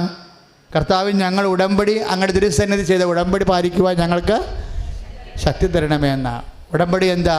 വിശ്വസ്തതയുടെ പ്രാർത്ഥനയാണ്. എന്തിനാണ് ശക്തി തരണമെന്ന് പറയണത്? ചില സമയത്ത് ഏതെങ്കിലും കാരണവശാൽ ഉടമ്പടി വിഷയങ്ങൾ നിങ്ങൾ പറയുന്ന സമയത്ത് നടക്കാൻ സാധ്യതയില്ലാത്തതുണ്ടാകും. നിങ്ങൾ പറയുന്ന സമയത്ത് ചില സമയത്ത് ചില കാര്യങ്ങൾ നടക്കത്തില്ല. കാര്യം നടന്നാൽ നിങ്ങൾക്ക് തന്നെ അത് കേടായിരിക്കും. ഇപ്പം ഞാൻ ഈ ഷാലോമിൽ ശുശ്രൂഷ കിട്ടാൻ വേണ്ടി ഞാൻ ആരോടും പറഞ്ഞിട്ടില്ല, ഈശോനോട് പറഞ്ഞിട്ടുണ്ട്. ഈശോനെ, എനിക്ക് എൻ്റെ പരിമിതമായ ആരോഗ്യത്തിൽ ലോകം മുഴുവൻ സുവിശേഷ പ്രസംഗം നടത്താനൊന്നും പറ്റത്തില്ല, അത് നിനക്കറിയാവുന്ന കാര്യമാണ്. അപ്പോൾ അതേസമയം തന്നെ അങ്ങേ അറിയാത്തവരെ അറിയിക്കുകയും അറിഞ്ഞവരെ ആഴപ്പെടുത്തുകയും ചെയ്യാൻ അങ്ങ് എനിക്ക് തന്നിട്ടുള്ള അവസരങ്ങളെ നീ പ്രയോജനപ്പെടുത്തണം. അത് ഞാൻ പണ്ട് മുതലേ പറഞ്ഞിട്ടുള്ളതാണ്. പക്ഷെ അന്നൊന്നും ഷാലോമിൽ ശുശ്രൂഷ വന്നില്ലല്ലോ. ഇപ്പം എന്നാ വന്നത്? ഇപ്പോഴാണ് വന്നിരിക്കുന്നത്. ഉടമ്പടി വന്നപ്പോൾ ഷാലോമിൻ്റെ പരസ്യം തന്നെ ഉടമ്പടി പ്രാർത്ഥനയെന്ന് പറഞ്ഞാൽ തുടങ്ങുന്നത്. അവരുടെ ടി വിയിലിട്ടിരിക്കുന്ന പരസ്യം എന്താ? ഉടമ്പടി പ്രാർത്ഥനയിലൂടെ, ആരാധനയിലൂടെ, അനുഭവ സാക്ഷ്യങ്ങളിലൂടെ കർത്താവിൻ്റെ കൃപ ആഗ്രഹിക്കാൻ കൃപയുടെ വാസസ്ഥലമാകുന്ന കൃപാസനത്തിൻ്റെ സാന്ത്വനാഭിഷേകം. അപ്പം പണ്ടാണ് ഈ അനുഗ്രഹം തന്നിരുന്നെങ്കിൽ ഈ ശുശ്രൂഷ ഇതുപോലെ പുറത്തേക്ക് വരത്തില്ല. എൻ്റെ മക്കളെ ശ്രദ്ധിക്കണം. നിന്നെ അനുഗ്രഹിക്കാൻ ദൈവത്തിനൊരു സമയം നീ അനുവദിക്കണം. നീ നിൻ്റെ സമയത്തേക്ക് അനുഗ്രഹം പിടിച്ചിറക്കിക്കൊണ്ടുവരാൻ നോക്കുകയാണ്. കർത്താവിന് അനുചിതമായ സമയം അറിയാം, ഉചിതമായ സമയം അറിയാം. ബൈബിൾ എപ്പോഴും ഉചിതമായ സമയം എന്നുള്ള വാക്ക് ഉപയോഗിക്കുന്നതാണ്. തക്ക സമയത്ത് ഞാൻ നിന്നെ സന്ദർശിക്കും. എബ്രാഹത്തിനോട് എന്താ പറഞ്ഞത്? തക്ക സമയത്ത് ഞാൻ നിന്നെ സന്ദർശിക്കും. പത്രോസ് എന്താ പറഞ്ഞത്? ദൈവത്തിൻ്റെ തിരുസന്നിധിയിൽ വിനയത്തോടെ നിൽക്കുക, തക്ക സമയത്ത് അവൻ നിന്നെ ഉയർത്തും. കൈ അടിച്ചു കർത്താവ് കരങ്ങൾ ഉയർത്തിക്കൊണ്ട് സ്തുതിക്കട്ടെ. ഹല്ലേലൂയ. അതിശക്തമായി സ്തുതിക്കട്ടെ. ഹല്ലേലൂയ, ഹല്ലേലൂയ, ഹല്ലേലൂയ, ഹല്ലേലൂയ, ഹല്ലേലൂയ, ഹല്ലേലൂയ, ഹല്ലേലൂയ, ഹല്ലേലൂയ. കരങ്ങൾ ഉയർത്തിക്കൊണ്ട് സ്തുതിക്കട്ടെ, ശക്തമായി സ്തുതിക്കട്ടെ, അഭിഷേകത്തോടെ സ്തുതിക്കട്ടെ. ഹല്ലേലൂയ. പരിശുദ്ധ പരമദിവ്യകാരുണ്യത്തിന് ആരാധനയും സ്തുതിയും പുകഴ്ചയും ഉണ്ടായിരിക്കട്ടെ. അപ്പം ചില വിഷയങ്ങൾക്ക് എൻ്റെ മക്കൾ പെട്ടെന്ന് ഡിസ്പാകരുത്, ദൈവത്തോട് വാഗ്വാദം നടത്തരുത്, കർത്താവിന് വേണ്ടി ശാന്തതയോടെ കാത്തിരിക്കണം. പക്ഷെ കാത്തിരിക്കുന്ന കാലത്ത് എന്ത് ചെയ്യണമെന്ന് അച്ഛൻ പറഞ്ഞത്? നിങ്ങൾ ദൈവത്തിൻ്റെ അനുകമ്പ പിടിച്ചു പറ്റാൻ വേണ്ടി ജീവിതം പുനഃക്രമീകരിക്കണം. കാര്യം ദൈവത്തിൻ്റെ അനുകമ്പ എന്ന് പറയുമ്പോൾ പ്രത്യേകിച്ച് ഈ ഉടമ്പടിയുടെ സ്പിരിറ്റ് തന്നെ അതാണ്. ഇപ്പോൾ മത്തായി 14:14 അപ്പം വർദ്ധിപ്പിക്കുന്നതിന് മുമ്പ് ഈശോ എന്താ പറയണത്? ഈ ജനക്കൂട്ടത്തെ കണ്ടപ്പോൾ എനിക്ക് അനുകമ്പ തോന്നുന്നു. യോഹന്നാൻ എന്താ പറയണത്? യോഹന്നാൻ എന്താ പറയണത്? എന്ത് ചെയ്യണമെന്ന് അവന് മുൻകൂട്ടി അറിയാമായിരുന്നെന്ന്. രണ്ടും അപ്പം വർദ്ധിപ്പിക്കേണ്ട കേസാണേ, രണ്ടും അപ്പം വർദ്ധിപ്പിക്കേണ്ട കേസാണ്. മത്തായി 14:14, യോഹന്നാൻ 6:6. യോഹന്നാൻ 6:6 ആദ്യത്തെ അപ്പം വർദ്ധിപ്പിക്കലേ, മത്തായി 14:14 രണ്ടാമത്തെ അപ്പം വർദ്ധിപ്പിക്കലേ. അത് രണ്ടും ഒന്നാണെന്ന് ബൈബിൾ പണ്ഡിതന്മാർ പറയുന്നുണ്ട്. പക്ഷേ ഒന്നായാലും രണ്ടായാലും അടിസ്ഥാന വികാരം എന്താണ്? അനുകമ്പയാണ്. ജനക്കൂട്ടത്തെ കണ്ടപ്പോൾ എനിക്ക് അനുകമ്പ തോന്നണമെന്നാണ്. അനുഗ്രഹം ഡെവലപ്പ് ചെയ്യണം എങ്ങനെയാണ്? നിൻ്റെ ഭൗതിക സാഹചര്യങ്ങൾ ദൈവം മെച്ചപ്പെടുത്തണം എങ്ങനെയാണ്? നിന്നോട് അനുകമ്പ തോന്നുമ്പോഴാണ്. യോഹന്നാൻ 6:6 എന്താ പറയണത്? എന്ത് ചെയ്യണമെന്ന് അവന് നേരത്തെ അറിയാമായിരുന്നു. ദൈവവേദന സത്യമല്ലേ? നിൻ്റെ വീട്, നിൻ്റെ ജോലി, നിൻ്റെ വിവാഹം, നിൻ്റെ കുഞ്ഞുങ്ങൾ, നിൻ്റെ രോഗം, നിൻ്റെ സൗഖ്യം, എല്ലാത്തിനും എന്ത് ചെയ്യണമെന്ന് അവന് നേരത്തെ അറിയാമായിരുന്നു. എന്ത് ചെയ്യണമെന്ന് നിൻ്റെ ജീവിതത്തെക്കുറിച്ച് നേരത്തെ അറിയാവുന്ന ദൈവത്തിൽ അത് ചെയ്തു മാറ്റാൻ എന്താണ് ഉണ്ടാകേണ്ടത്? നിന്നോട് അനുകമ്പ തോന്നണം. അതുകൊണ്ട് അനുകമ്പ ദൈവത്തിൻ്റെ ഒരു ആകർഷണമാണ്. അനുകമ്പ ദൈവത്തിന് പല കാര്യങ്ങൾ കൊണ്ട് അനുകമ്പ ഉണ്ടാകും. അവൻ മനസ്സലിഞ്ഞ് അവനോട് പറഞ്ഞു, അവളോട് പറഞ്ഞു, മകളെ ധൈര്യമായിരിക്കുക, നിൻ്റെ രോഗത്തു നിന്ന് നീ വിമുക്തയായിരിക്കുന്നു. അവളുടെ വിശ്വാസം കണ്ടാണ് മനസ്സലിഞ്ഞത്. അനുകമ്പ ദൈവത്തിന് ഡെവലപ്പ് ചെയ്ത് വരുന്നതിന് നമുക്ക് കൂടി റോളുണ്ട്. എന്ത് ചെയ്യണം? നമ്മുടെ വിശ്വാസ നിലവാരം റിസ്കി ഫെയ്ത്ത് ആകണം. സാധാരണ നാട്ടുവിശ്വാസമാവരുത്. നാട്ടുവിശ്വാസം എല്ലാവർക്കും ഉണ്ട്. അപ്പൻ്റെ നിന്ന് കിട്ടിയ വിശ്വാസം, കുടുംബത്തിൽ നിന്ന് കിട്ടിയ വിശ്വാസം, കുടുംബത്തിൽ നിന്ന് കിട്ടാത്ത വിശ്വാസം നീ എങ്ങനെ എപ്പോഴും കാണിക്കാൻ പരിശുദ്ധാത്മ നിന്നെ സഹായിച്ചാൽ എൻ്റെ ദൈവവേദന നീ ദൈവത്തിനെ അറിയും. കൈ അടിച്ച് കിടത്താണ്.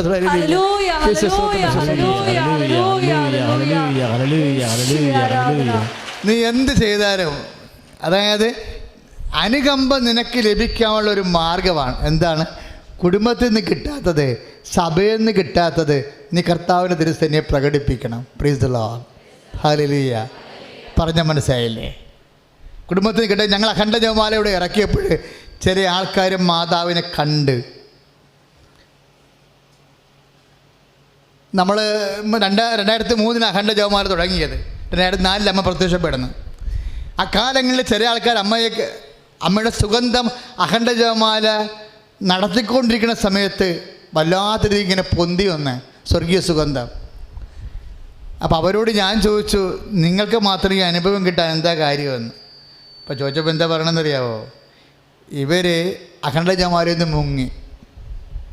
അവരെ നടന്നിട്ട് ഒരു 15 മിനിറ്റ് പ്രാർത്ഥിച്ച് കഴിഞ്ഞപ്പോൾ ഇവിടെ വന്ന് തെണ്ടി നടക്കുകയാണ്. കുറച്ച് കല്ല് തരുവാന്ന്. അപ്പം ഞങ്ങൾ ചോദിച്ചു എന്തിനാണ്? അത് ജപമാല ചെല്ലുമ്പോൾ മുട്ടയെ വിരിച്ച് പ്രാർത്ഥിക്കാനാണ്. ഞാനോട് ദൈവം ഈ പണ്ടാരത്തിൻ്റെയൊക്കെ മുട്ടൊടിഞ്ഞു പോകത്തില്ലേ, എന്ത് പ്രാന്താണെന്ന്. പക്ഷേ ആ പ്രാന്ത് ഭയങ്കര പ്രാന്തായിപ്പോയി. പിന്നെ എന്താ സംഭവിച്ചു കഴിഞ്ഞാൽ അവർക്ക് പരിശുദ്ധാത്മാവ് കൊടുത്തതാണ്, സഭയിൽ നിന്ന് കിട്ടിയതല്ല അത് കുടുംബത്തിൽ നിന്ന് കിട്ടിയതല്ല. അവർ റേഞ്ച് മാറ്റി. അവർക്ക് പരിശുദ്ധാത്മാവിന് പ്രത്യേകതയുണ്ട്. എന്താ അറിയാവോ? പരിശുദ്ധാത്മാവിന് ദൈവസഞ്ചാരത്തെ അറിയാൻ പറ്റും.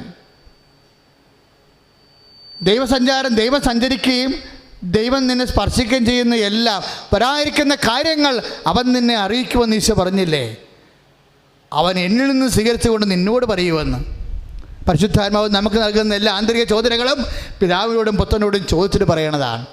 ദൈവം എങ്ങനെ അനുഗ്രഹിക്കാൻ സാധ്യതയുണ്ടെന്ന് ആത്മാവ് അറിയാമെങ്കിൽ ആത്മാവ് പറയും, എൻ്റെ മകളെ നിൻ്റെ വിശ്വാസം സത്യമാണെന്ന്, എൻ്റെ മകനെ നിൻ്റെ വിശ്വാസം വ്യക്തമാണെന്ന് ദൈവത്തിന് അറിയാൻ പറ്റണമെന്നുണ്ടെങ്കിൽ നീ ആ വിശ്വാസത്തിന് വേണ്ടി ത്യാഗം അനുഭവിക്കാൻ തയ്യാറായിരിക്കണം. ഈശോൻ്റെ സ്നേഹം അപ്പൻ എങ്ങനെയാണ് സ്വീകരിച്ചത്? അത് സത്യമാണെന്ന് തുണിയില്ലാതെ വിറകക്ഷത്ത് കിടന്നപ്പോഴേ അപ്പന് മനസ്സിലായി. അപ്പന് മനസ്സിലായി. നമുക്ക് മാത്രം മനസ്സിലായാൽ പോരാ, നമ്മളെ ദൈവത്തിന് മനസ്സിലാകണം. നിൻ്റെ ജീവിത നിലപാടുകൾ, നീ ഒരു വിഷയമെടുത്തു, നിൻ്റെ ഭർത്താവുമായിട്ട് നീ ഉടക്കി പിരിഞ്ഞിരിക്കണം. ചിലപ്പോൾ അയാൾ വേറെ പെണ്ണുങ്ങളോട് ബന്ധമുള്ള ആളാകാം, അല്ലെങ്കിൽ വെള്ളടിക്കാരനാകാം. അപ്പോൾ ചില ഭാര്യമാർ എന്നോട് ചോദിച്ചും പറയും, എൻ്റെ അച്ഛാ എന്തൊക്കെ സംഭവിച്ചാലും ഇയാൾ വേറെ പെണ്ണുങ്ങളെ വിളിച്ചുകൊണ്ട് എൻ്റെ വീട്ടിൽ കൊണ്ടുവന്നാലും ഞാനീ മനുഷ്യനെ കളയത്തില്ല. കാര്യം എന്താണ്? ആൾത്താറെ വെച്ച് എനിക്ക് തന്നതാ, എനിക്ക് പറ്റണ വരെ ഞാൻ പ്രാർത്ഥിക്കുക വെച്ചാ. എൻ്റെ ദൈവം, ഞാനോർത്ത് നിങ്ങൾക്കിത് എവിടുന്ന് കിട്ടിയെന്ന് ചോദിച്ചു. കൊല്ലംകാരത്തിയാ. ഞാൻ ചോദിച്ചു, നിങ്ങൾക്കിത് എവിടുന്ന് കിട്ടിയ അറിവ്? ദൈവജ്ഞാനമാണ് ഈ പറയണത്. എന്താ കാര്യം? ആ ആത്മാവിന് ഉത്തരവാദിത്വം എനിക്കുണ്ടല്ലോ എന്ന്. അപ്പോഴെന്താ?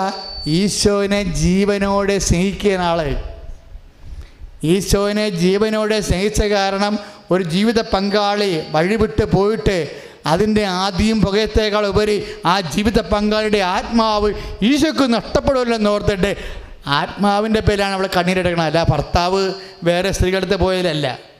ആ മനുഷ്യൻ്റെ ആത്മാവിനെ എന്നെ ഏൽപ്പിച്ചതല്ലേ. ഞാൻ കർത്താവിൻ്റെ അടുത്ത് ചെല്ലുമ്പോൾ എന്നെ കൈപിടിച്ച് ഏൽപ്പിച്ചത് എൻ്റെ കൂടെ ഇല്ലെങ്കിൽ എന്നോട് ചോദിച്ചാൽ ഞാൻ എന്ത് പറയുമെന്ന്. കർത്താവിനോട് ഇങ്ങനെ കുറേ പെണ്ണുങ്ങൾ സംസാരിച്ചിട്ടുണ്ട്. അവരോടൊക്കെ പറയും, മകളെ ധൈര്യമായി പോവുക, നിൻ്റെ വിശ്വാസം നിന്നെ രക്ഷിച്ചിരിക്കുന്നു. അതുപോലെ നീ ഉയരണം, അതുപോലെ നീ വളരണം. അപ്പം നിനക്ക് ദൈവത്തിൽ നിന്നോട് അനുകമ്പം ഉണ്ടാകും. അപ്പം സഭയിൽ നിന്ന് കിട്ടിയ വിശ്വാസമല്ല, സമൂഹത്തിൽ നിന്ന് കിട്ടിയ വിശ്വാസമല്ല, നീ തന്നെ നിൻ്റെ ദൈവത്തെ കണ്ടെത്തി.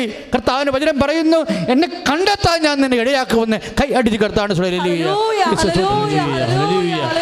ഉയർത്തിക്കൊണ്ട് സ്തുതിക്കട്ടെ. ഹല്ലേലൂയ ഹല്ലേലൂയ ഹല്ലേലൂയ ഹല്ലേലൂയ ഹല്ലേലൂയ ഹല്ലേലൂയ. കരങ്ങൾ ഉയർത്തിക്കൊണ്ട് സ്തുതിക്കട്ടെ, അതിശക്തമായി സ്തുതിക്കട്ടെ. കർത്താവായ ദൈവമേ, ജീവിത പ്രതിസന്ധികളുടെ നടുവിൽ, ദുരിതങ്ങളുടെ നടുവിൽ, കഷ്ടതകളുടെ നടുവിൽ ദൈവാത്മാവിൽ അഭിൽ പ്രാപിക്കാൻ ഞങ്ങളെ അനുഗ്രഹിക്കണമേ കർത്താവേ. ഹല്ലേലൂയ ഹല്ലേലൂയ ഹല്ലേലൂയ. കർത്താവിൻ്റെ ആത്മാവ് ഇപ്പോൾ സംസാരിച്ച വചനം ഇതാണ്. ജെറമിയ 29:14 ഏറ്റുപറയുക, നിങ്ങൾ എന്നെ കണ്ടെത്താൻ ഞാൻ ഇടയാക്കുമെന്ന് കർത്താവ് അരുളിച്ചെയ്യുന്നു. നിങ്ങൾ എന്നെ കണ്ടെത്താൻ ഞാൻ ഇടയാക്കുമെന്ന് കർത്താവ് അരുളിച്ചെയ്യുന്നു. ഞാൻ നിങ്ങളുടെ ഐശ്വര്യം പുനഃസ്ഥാപിക്കും. ഹല്ലേലൂയ യേശു സ്തോത്രം. ഹല്ലേലൂയ കരങ്ങൾ ഉയർത്തിക്കൊണ്ട് സ്തുതിക്കട്ടെ. കർത്താവായ ദൈവമേ, സ്തുതിച്ച് പ്രാർത്ഥിക്കട്ടെ കർത്താവേ. ഞങ്ങളുടെ ജീവിത അവസ്ഥകൾ സമർപ്പിച്ച് പ്രാർത്ഥിക്കട്ടെ കർത്താവേ. നമുക്ക് കർത്താവ് എൻ്റെ പരിശുദ്ധാത്മാവ് ഒരു വെളിപാട് നൽകിയില്ലേ? എന്നാ പറഞ്ഞത്? ദൈവത്തിന് നിന്നോട് അനുകമ്പ തോന്നണമെങ്കിൽ നീ സഭയിൽ നിന്ന് വാങ്ങിച്ച വിശ്വാസത്തെക്കാളും കുടുംബത്തിന് നിന്ന് കൈപ്പറ്റിയ വിശ്വാസത്തെക്കാൾ മേന്മേറിയ വിശ്വാസം കാഴ്ചവെച്ചാൽ മതിയെന്നല്ലേ? എനിക്ക് ഹൃദയം ഭയങ്കരമായിട്ട് സന്തോഷിച്ചായിരുന്നു കർത്താവ് ദൈവികമായ രഹസ്യങ്ങൾ പറഞ്ഞപ്പോൾ. വീണ്ടും നമ്മൾ സൂചിച്ചപ്പോൾ ഈശോ പറഞ്ഞു, അത് പുതിയ വെളിപാടല്ല, പണ്ട് ഞാൻ പറഞ്ഞിട്ടുള്ളതാണെന്ന്. അതെന്താ പറഞ്ഞിരിക്കണത്? നിങ്ങൾക്ക് നന്മ ചെയ്യുന്നവർക്ക് നിങ്ങൾ നന്മ ചെയ്യുന്നെങ്കിൽ എന്ത് മേന്മയാണുള്ളതെന്ന്. Praise the lord. ഹല്ലേലൂയ. പാപികളും അങ്ങനെ ചെയ്യുന്നുണ്ടല്ലോ. തിരിച്ച് കിട്ടുമെന്ന് പ്രതീക്ഷിച്ച് വായ്പ കൊടുക്കുന്നതിൽ എന്ത് മേന്മയാണുള്ളത്? കൊടുത്തിടത്തോളം തന്നെ തിരിച്ച് കിട്ടുമെങ്കിൽ എന്ന പ്രതീക്ഷയിൽ പാപികൾക്ക് കടം കൊടുക്കുന്നില്ലേ? എന്നാൽ നിങ്ങൾ ശത്രുക്കളെ സ്നേഹിക്കുന്നെങ്കിൽ തിരിച്ചു കിട്ടുമെന്ന് പ്രതീക്ഷിക്കാതെ മറ്റുള്ളവർക്ക് നന്മ ചെയ്യുകയും വായ്പ കൊടുക്കുകയും ചെയ്യുകയും അപ്പോൾ നിങ്ങളുടെ പ്രതിഫലം വലുതായിരിക്കും. നിങ്ങൾ അത്യുന്നതൻ്റെ പുത്രനെന്ന് വിളിക്കപ്പെടുകയും ചെയ്യും. Price the lord. ഹല്ലേലൂയ. ഇത് ലൂക്കായുടെ സുവിശേഷമാണ്. 6:33 മുതൽ 6:35 വരെ. ഈശോ എപ്പോഴും ചോദിക്കണത്, മത്തായിയുടെ സുവിശേഷമുണ്ട്, ഈശോ എപ്പോഴും ചോദിക്കുന്നത്, മറ്റുള്ളവർ ചെയ്യുന്നതിനേക്കാൾ കൂടുതൽ നിങ്ങൾ എന്താണ് ചെയ്യേണ്ടത്? അല്ലേ? ഇപ്പം നമ്മൾ ഉടമ്പടിയുടെ ഒരു മർമ്മം അതാ. ഉടമ്പടി ഞാൻ ഇടയ്ക്ക് പറയും, എന്ത് പറയും? ഉടമ്പടി വിശ്വാസിയെ പെട്ടെന്ന് വേദസാക്ഷിയാക്കും. ഉടമ്പടി കൃത്യമായിട്ട് പാലിക്കണമെങ്കിൽ 1 മാസം കൊണ്ട് നമ്മൾ വേദസാക്ഷിയാകും. ഇപ്പോഴൊരു പത്രത്തിൻ്റെ സാക്ഷ്യം പറഞ്ഞില്ലേ, ഒരു മോള് സാക്ഷ്യം പറഞ്ഞില്ലേ, നിങ്ങൾ പത്രം വാങ്ങിക്കണം, വാങ്ങിച്ചാൽ പോരാ, നിങ്ങൾ കർത്താവിനെ വിശ്വാസത്തോടെ മറ്റുള്ളവർക്ക് വിളമ്പി കൊടുക്കണമെന്ന് പറഞ്ഞില്ലേ. ആ മകളെ കർത്താവിൻ്റെ നാമത്തിൽ അത് സംസാരിച്ചത് ശരിക്കും. അവൾ ഇൻ്റർവ്യൂ പാസ്സായി പുറത്തിറങ്ങിയപ്പോൾ അവളുടെ മനസ്സ് ഒരു മുസ്ലിം സഹോദരനെ കണ്ട്, അവളുടെ പരിശുദ്ധാത്മാവ് നിറഞ്ഞപ്പോൾ ആ മകൻ കൂടി രക്ഷപ്പെടണമെന്ന് ഒരു പരിചയവുമില്ല. ആദ്യം കാണുന്ന ആളാണ്. ഞാൻ ഓർക്കണം എത്ര പേർക്ക് അങ്ങനെ ഒരു ചിന്തയുണ്ടാകുമെന്ന്. ദൈവസേവൻ നിറഞ്ഞു കഴിയുമ്പോഴേ, പരിശുദ്ധാത്മാവ് നിറഞ്ഞു കഴിയുമ്പോഴേ ഉടനെ ജീവിത പങ്കാളി പറയാണ്, ആ ചേട്ടന് കൂടി ആ പത്രം കൊടുക്ക്, ഉപ്പ് കൊടുക്കാൻ. ആ ചേട്ടന് ആ പത്രവും ഉപ്പും കൊടുത്ത് അവനും പോയി പാസ്പോർട്ടിൽ വിട്ടിട്ട് പോയി ഇൻ്റർവ്യൂ അറ്റൻഡ് ചെയ്ത് അവൻ ആ നമ്പർ തപ്പിപ്പിടി തിരിച്ച് വിളിച്ച് ഒരു അപരിചിതമായ വ്യക്തികളെപ്പോലും നമ്മുടെ അടുത്തേക്ക് കൊണ്ടുവരികയാണ് ദൈവം. നീ ദൈവത്തെ സ്നേഹിക്കാൻ തീരുമാനിച്ചാൽ നിന്നെയും അനുഗ്രഹിക്കും, നിൻ്റെ കൂടെയുള്ളവരെയും അനുഗ്രഹിക്കും. ഇപ്പോഴത്തെ സാക്ഷ്യം കേൾക്കുമ്പോൾ നിൻ്റെ കണ്ണ് കാണുന്നവരെയും കർത്താവ് അനുഗ്രഹിക്കും. കൈ അടിച്ച് കർത്താവ്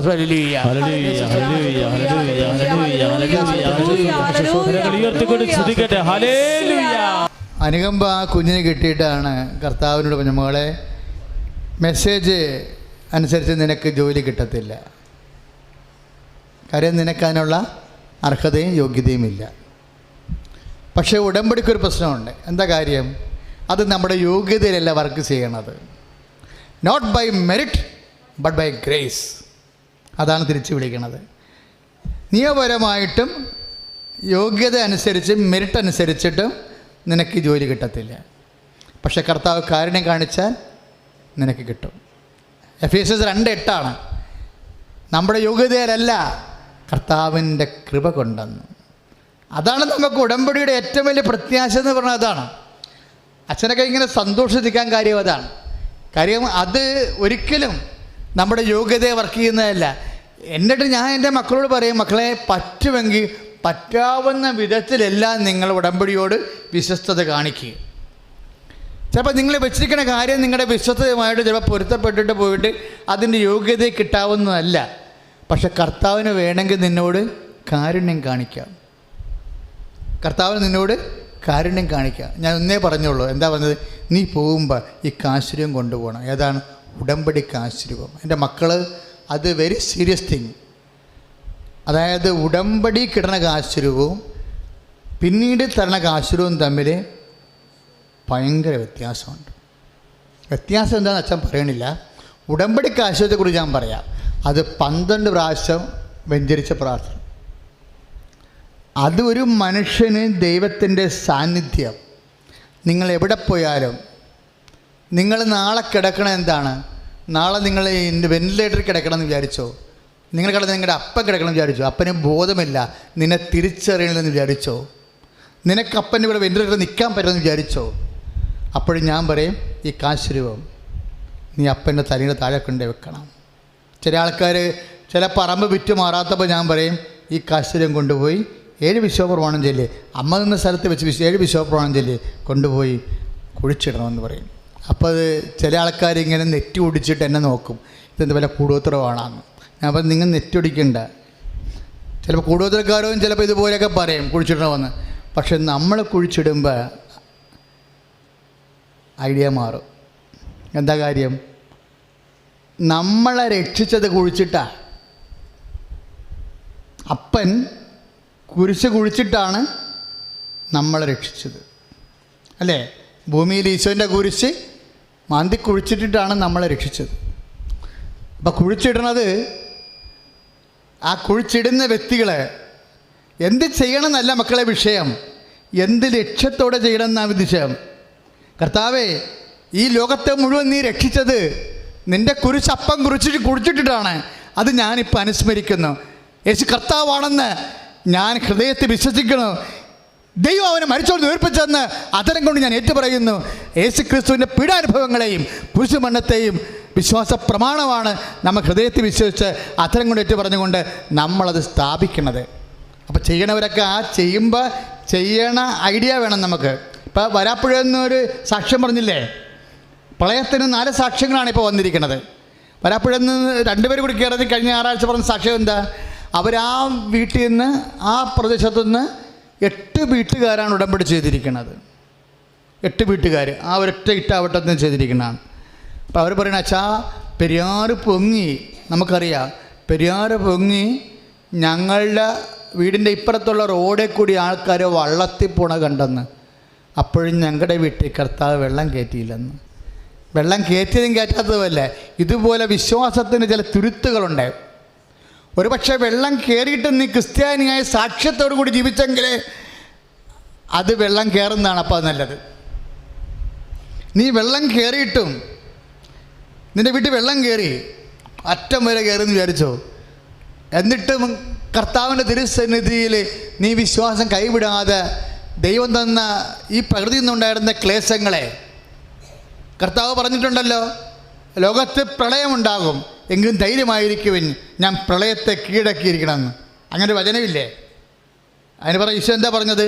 ലോകത്തിൽ ഞെരുക്കങ്ങളുണ്ടാകും. എന്തെല്ലാം തരം ഞെരുക്കങ്ങളാണ് ഉണ്ടായത്? ഇപ്പോഴും കൈനകരിക്കാർക്ക് വീട്ടിലെത്താൻ ഒത്തിയിട്ടില്ല. ഞാൻ ഇന്ന് കുർബാന അർപ്പിച്ചത് കുട്ടനാടിന് വേണ്ടിയാണ് രാവിലെ. കാര്യം ഈ കാണുന്ന ഈ നമ്മൾ ഫേസ്ബുക്കിലും ടി വിയിലും കാണുന്ന വിഷയങ്ങളൊന്നുമല്ല. ഭയങ്കര ഉച്ചനീചിത്വങ്ങളാണ് നടക്കുന്നത്. പലരും കണ്ണുനീരോടുകൂടി വന്ന് പറയുകയാണ്. അതാത് അധികാരമുള്ള സ്ഥലങ്ങളിൽ അതാത് പാർട്ടിക്കാർ അവരുടെ ആൾക്കാർക്കാണ് ഈ സഹായകരെ ഒപ്പിച്ചു കൊടുക്കണമെന്ന് പറഞ്ഞുകൊണ്ട് ഭയങ്കര കംപ്ലൈൻറ്റുകളുണ്ട്. കുടിവെള്ളം പോലും കൃത്യമായിട്ട് ഇന്നുവരെ കിട്ടാത്ത വീട്ടുകാരുണ്ട്. എനിക്ക് ചോദിക്കണം. അവരൊക്കെ ഇന്നലെ ഇവിടെ വന്ന് പറഞ്ഞ, അച്ഛാ ടി വിക്കാർ ഞങ്ങളുടെ അടുത്ത് വരട്ടെ, ഞങ്ങൾ പറയാം എന്താണ് സത്യമെന്ന്. പിന്നെ അവർ കുറേ സങ്കടങ്ങൾ പറഞ്ഞു. ഞാനിപ്പോൾ അത് പറയണില്ല. എനിക്കൊരു കാര്യം മനസ്സിലായി, എന്തെങ്കിലും സംഭവിച്ചാൽ ദൈവം മാത്രമേ ഉള്ളെന്ന്.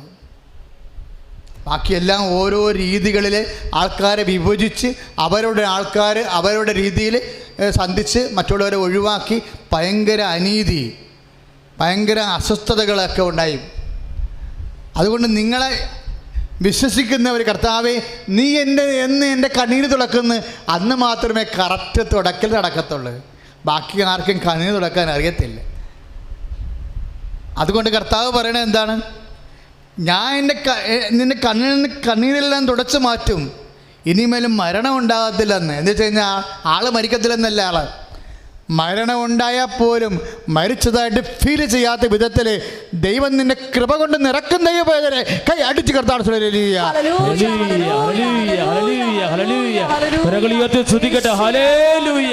കർത്താവെ സ്തുതിച്ച് പ്രാർത്ഥിക്കുന്നു, കർത്താവെ ആരാധിക്കുന്നു. എഴുന്നേൽക്കുക, എല്ലാവരും എഴുന്നേൽക്കുക. സമാപന ആശീർവാദവും രോഗസൗഖ്യ പ്രാർത്ഥനയും. സന്തോഷമായിട്ട് എഴുന്നേറ്റുക.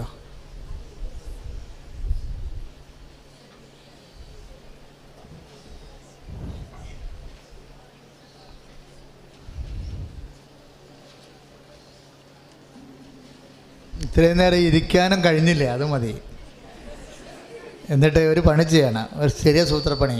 ഒന്ന് ഈശോയോട് പറഞ്ഞാൽ മതി, ഈശോയെ ഇത്രയും നേരം അങ്ങയുടെ തിരുസന്നിധിയിലെ വചനം കേൾക്കാനും വചനം ഞങ്ങൾക്ക് നൽകാനും അത് കേട്ടിരിക്കാനും വിശ്വാസത്താലും സ്നേഹത്താലും നിറച്ചതിന് നന്ദി പറയുന്നു. ബാക്കി കാര്യങ്ങള് നിന്നെ ഏൽപ്പിക്കുന്നു. ഈ കഷ്ടപ്പാട് കണ്ട് ഞങ്ങളോട് നിത്യകാലം മുതലുള്ള അനുകമ്പയെ നീ ജ്വലിപ്പിക്കണമേ. എല്ലാവരെയും നീ സഹായിക്കണമേ, സ്വസ്ഥതപ്പെടുത്തണമേ. സ്തുതിയുടെ ഹല്ലേലൂയ. കരങ്ങൾ ഉയർത്തിക്കൊണ്ട് സ്തുതിക്കട്ടെ, ശക്തമായി സ്തുതിക്കട്ടെ. ഹല്ലേലൂയ ഹല്ലേലൂയ ഹല്ലേലൂയ ഹല്ലേലൂയ ഹല്ലേലൂയ ഹല്ലേലൂയ. ഇരു കരങ്ങൾ ഉയർത്തി ശക്തമായി സ്തുതിക്കട്ടെ. കർത്താവായ ദൈവമേ, അനുഗ്രഹങ്ങൾ ചൊരിയുന്നവനെ, അടയാളങ്ങൾ പ്രവർത്തിക്കുന്നവനെ, അങ്ങനെ തിരുനാമത്തെ ഞങ്ങൾ വിളിച്ചപേക്ഷിച്ച് പ്രാർത്ഥിക്കുന്ന കർത്താവേ, ദൈവത്തിന്റെ പരിശുദ്ധാത്മ ശക്തിയാൽ അനുഗ്രഹങ്ങൾ ചൊരിയണമേ, അടയാളങ്ങൾ പ്രവർത്തിക്കണമേ. എല്ലാ നിയോഗങ്ങളും സമർപ്പിക്കുന്നു. ഹല്ലേലൂയ ഹല്ലേലൂയ ഹല്ലേലൂയ hallelujah. Price the Lord. Price the Lord. നമ്മളിപ്പോൾ ശാരീരികമായ രോഗങ്ങളുടെ വിടുതലിന് വേണ്ടിയാണ് ആദ്യം പ്രാർത്ഥിക്കുന്നത്. നിങ്ങൾ സന്തോഷത്തോടെ അച്ഛനോട് ചേർന്ന് പ്രാർത്ഥിച്ചാൽ മാത്രം മതി. ഇപ്പോൾ നടുവേദന, അതുപോലെ തന്നെ കിഡ്നി വേദന, കുറേ ആൾക്കാർ ഇന്ന് രാവിലെ ഇന്നലെയുമൊക്കെ കിഡ്നിയുടെ അസുഖത്തിന് വേണ്ടി പ്രാർത്ഥിക്കാൻ വന്നിട്ടുണ്ടായിരുന്നു. അവരിവിടെ ഇല്ല, ഇപ്പോൾ ഇല്ല എന്ന് ഞാൻ ഇപ്പോൾ അവരെ ഓർക്കുകയാണ്. നിങ്ങൾ അവർക്ക് വേണ്ടി പ്രാർത്ഥിക്കണം. ഉടമ്പടി ചെയ്തു പോയ എല്ലാവർക്കും വേണ്ടി നിങ്ങൾ പ്രാർത്ഥിക്കണം. അച്ഛൻ്റെ കൂടെ ഈശോ വെളിപ്പെടുത്തിയതുപോലെ ഇതിൻ്റെ ആവിയും പുകയും ഏൽപ്പിക്കാതെ കൊണ്ടുപോകാൻ കർത്താവിന് കഴിയും. ആ അഭിഷേകത്തിന് വേണ്ടിയും പ്രാർത്ഥിക്കണം. ഉടമ്പടി എടുത്ത് അനേകം മക്കൾ വിദേശങ്ങളിൽ പോയിട്ടുണ്ട്. അവരെല്ലാം യഥാസ്ഥാനങ്ങളിൽ എത്തിച്ചേരാൻ വേണ്ടിയും പ്രാർത്ഥിക്കണം.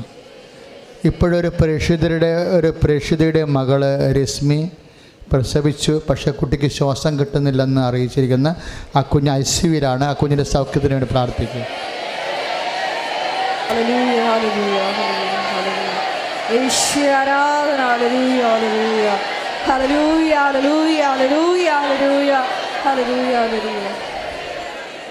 വിദേശ രാജ്യങ്ങളിൽ പോകാൻ വേണ്ടി തടസ്സമായി ബോംബെയിലും അതുപോലെ ഡൽഹിയിലും കെട്ടിക്കിടക്കുന്നവരുണ്ട്, പല സാങ്കേതിക വിഷയങ്ങൾ പറഞ്ഞുകൊണ്ട്. അതെല്ലാം മാറാൻ വേണ്ടി സ്തുതിക്കട്ടെ. ഹല്ലേലൂയ ഹല്ലേലൂയ ഹല്ലേലൂയ. കരങ്ങൾ ഉയർത്തിക്കൊണ്ട് സ്തുതിക്കട്ടെ. ഹല്ലേലൂയ.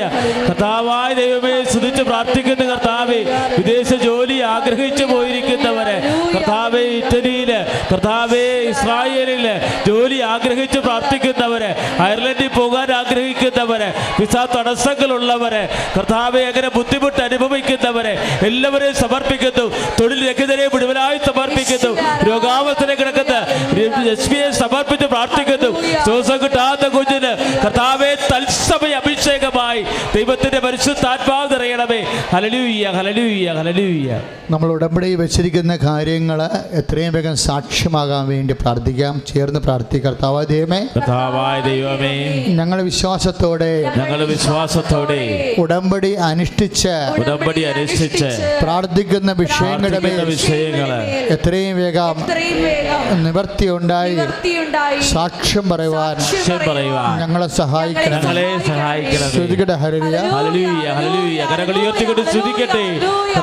ഉടമ്പടിയിൽ സമർപ്പിച്ച നിയോഗങ്ങള്, ഉടമ്പടി വെച്ചിട്ടുള്ള ഞങ്ങളുടെ പ്രാർത്ഥന ആവശ്യങ്ങളെ മുഴുവനായിട്ട് സമർപ്പിച്ച് പ്രാർത്ഥിക്കുന്ന കർത്താവേ, ഹല്ലേലൂയ ഹല്ലേലൂയ ഹല്ലേലൂയ. ശാരീരിക രോഗികളുടെ സൗഖ്യത്തിന് വേണ്ടി അച്ഛനോട് ചേർന്ന് പ്രാർത്ഥിക്കുക.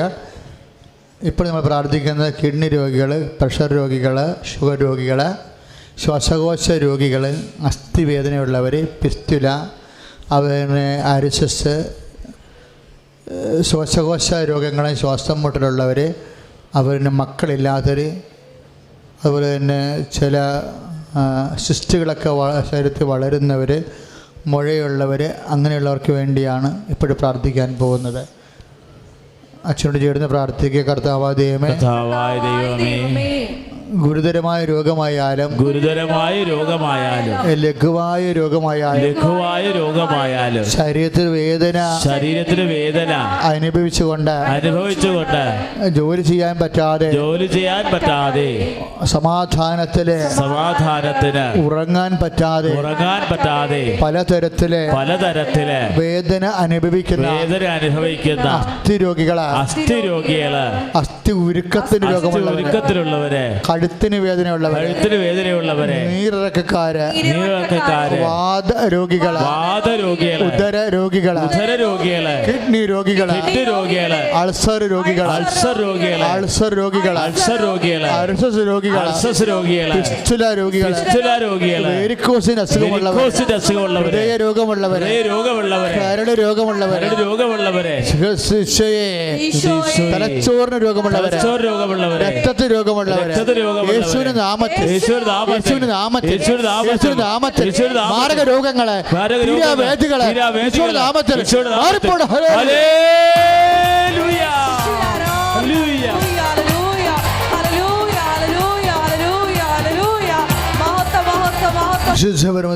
നേരവും ആരാധനയും സ്തുതിയും പുകഴ്ചയും ഉണ്ടായിരിക്കട്ടെ. മക്കളെ, നമ്മൾ പ്രാർത്ഥിക്കാൻ പോകുന്നത് ജോലി ഇല്ലാത്തവര്, വിവാഹ തടസ്സമുള്ളവര്, മക്കളില്ലാത്തവര്, സാമ്പത്തിക ക്ലേശങ്ങളിൽ വിഷമിക്കുന്നവര്, കുടുംബ സമാധാനം ഇല്ലാത്തവര്,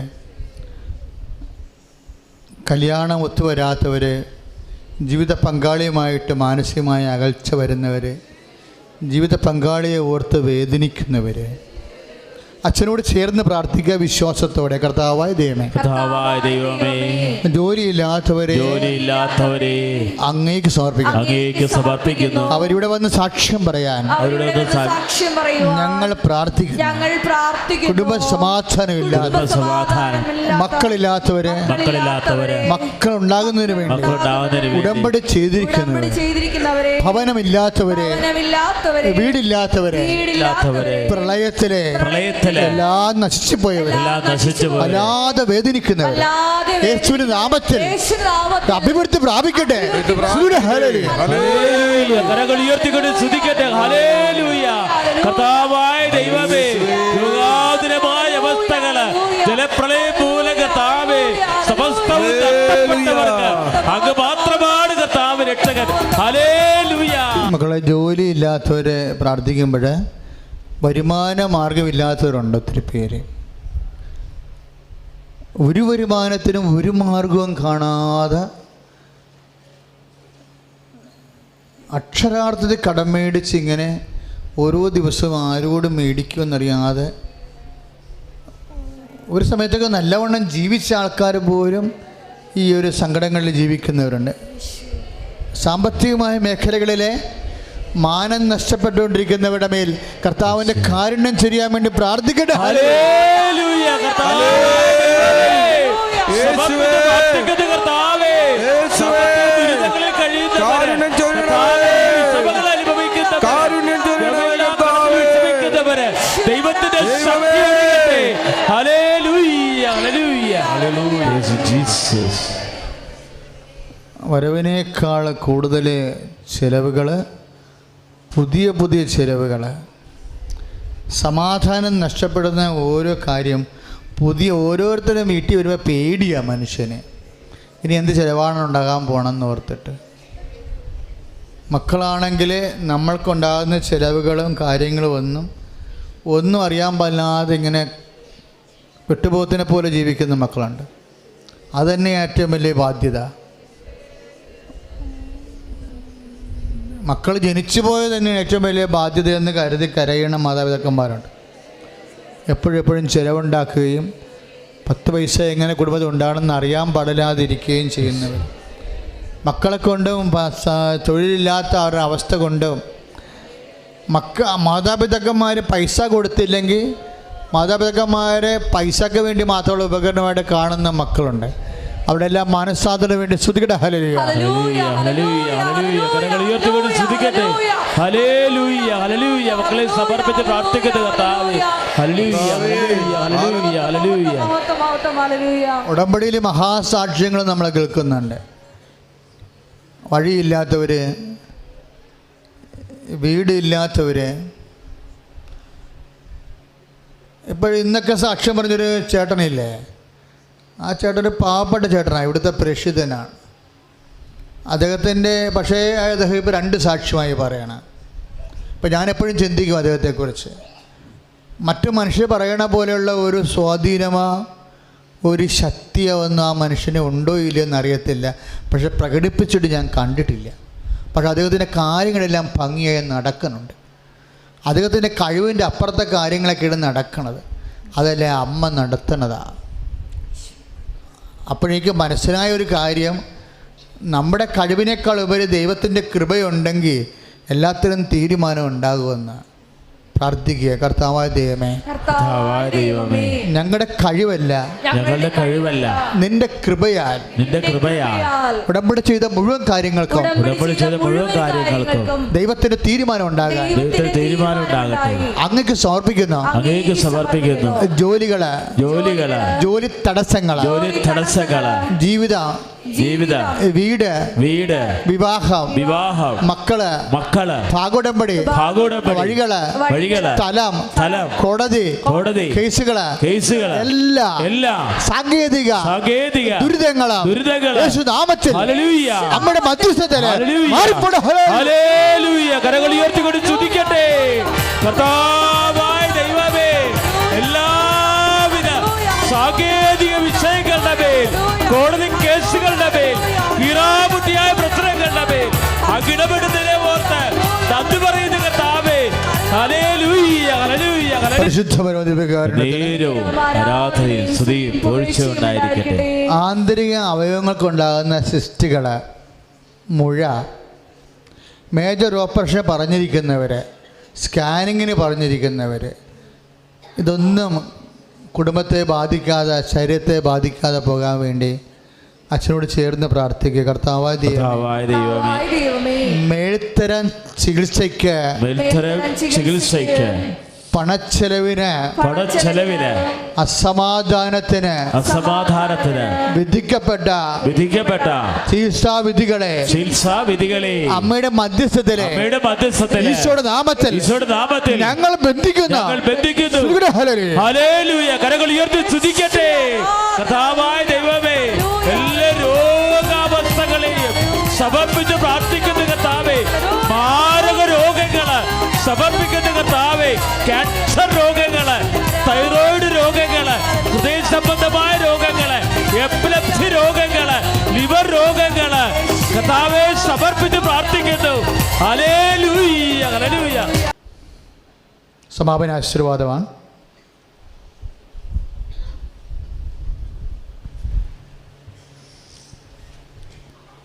നേർച്ച വസ്തുക്കളെടുത്ത് ഉയർത്തിപ്പിടിക്കുക. പത്രം എടുത്ത് ഉയർത്തിപ്പിടിക്കട്ടെ. ഇരുകരങ്ങൾ ഉയർത്തി എല്ലാ യോഗകളും എല്ലാ ആവശ്യങ്ങളും കർത്താവിന്റെ സമർപ്പിക്കാനോ ഉടമ്പടി ചെയ്ത എല്ലാ നിയോഗങ്ങളും സമർപ്പിച്ചു അതിശക്തമായി സ്തുതിക്കട്ടെ. ഹല്ലേലൂയ, സ്തുതിക്കട്ടെ. ഹല്ലേലൂയ, ഹല്ലേലൂയ, ഹല്ലേലൂയ. യേശുവേ സ്തുതിച്ച് പ്രാർത്ഥിക്കുന്ന കർത്താവേ, ആരാധിക്കുന്ന ദൈവമേ, ഹല്ലേലൂയ, ഹല്ലേലൂയ. കരങ്ങളിൽ ഹല്ലേലൂയ. കർത്താവേ സമർപ്പിക്കുന്ന കർത്താവേ, രോഗങ്ങളെ സുഖപ്പെടുത്തുന്നതിനെ നന്ദി പറയുന്ന കർത്താവേ, വിദേശ ജോലി ആഗ്രഹിച്ച കർത്താവേ, നിൽക്കുന്നവരെ സമർപ്പിച്ച് പ്രാർത്ഥിക്കുന്ന കർത്താവേ, കർത്താവായ ദൈവമേ സമർപ്പിച്ച് പ്രാർത്ഥിക്കുന്ന കർത്താവേ, ഡൽഹിയിൽ കെട്ടിക്കിടക്കുന്നവര് സമർപ്പിച്ച് പ്രാർത്ഥിക്കുന്ന കർത്താവേ, അവിടുത്തെ സാന്നിധ്യം കൊണ്ട് നിറയ്ക്കണമേ. ഹല്ലേലൂയ, ഹല്ലേലൂയ, ഹല്ലേലൂയ, ഹല്ലേലൂയ, ഹല്ലേലൂയ, ഹല്ലേലൂയ, ഹല്ലേലൂയ, ഹല്ലേലൂയ. യേശുവേ ആരാധന, ദൈവമേ ആരാധന. ഹല്ലേലൂയ, ഹല്ലേലൂയ, ഹല്ലേലൂയ, ഹല്ലേലൂയ, ഹല്ലേലൂയ, ഹല്ലേലൂയ, ഹല്ലേലൂയ. നന്ദി യേശുവേ. Hallelujah, hallelujah.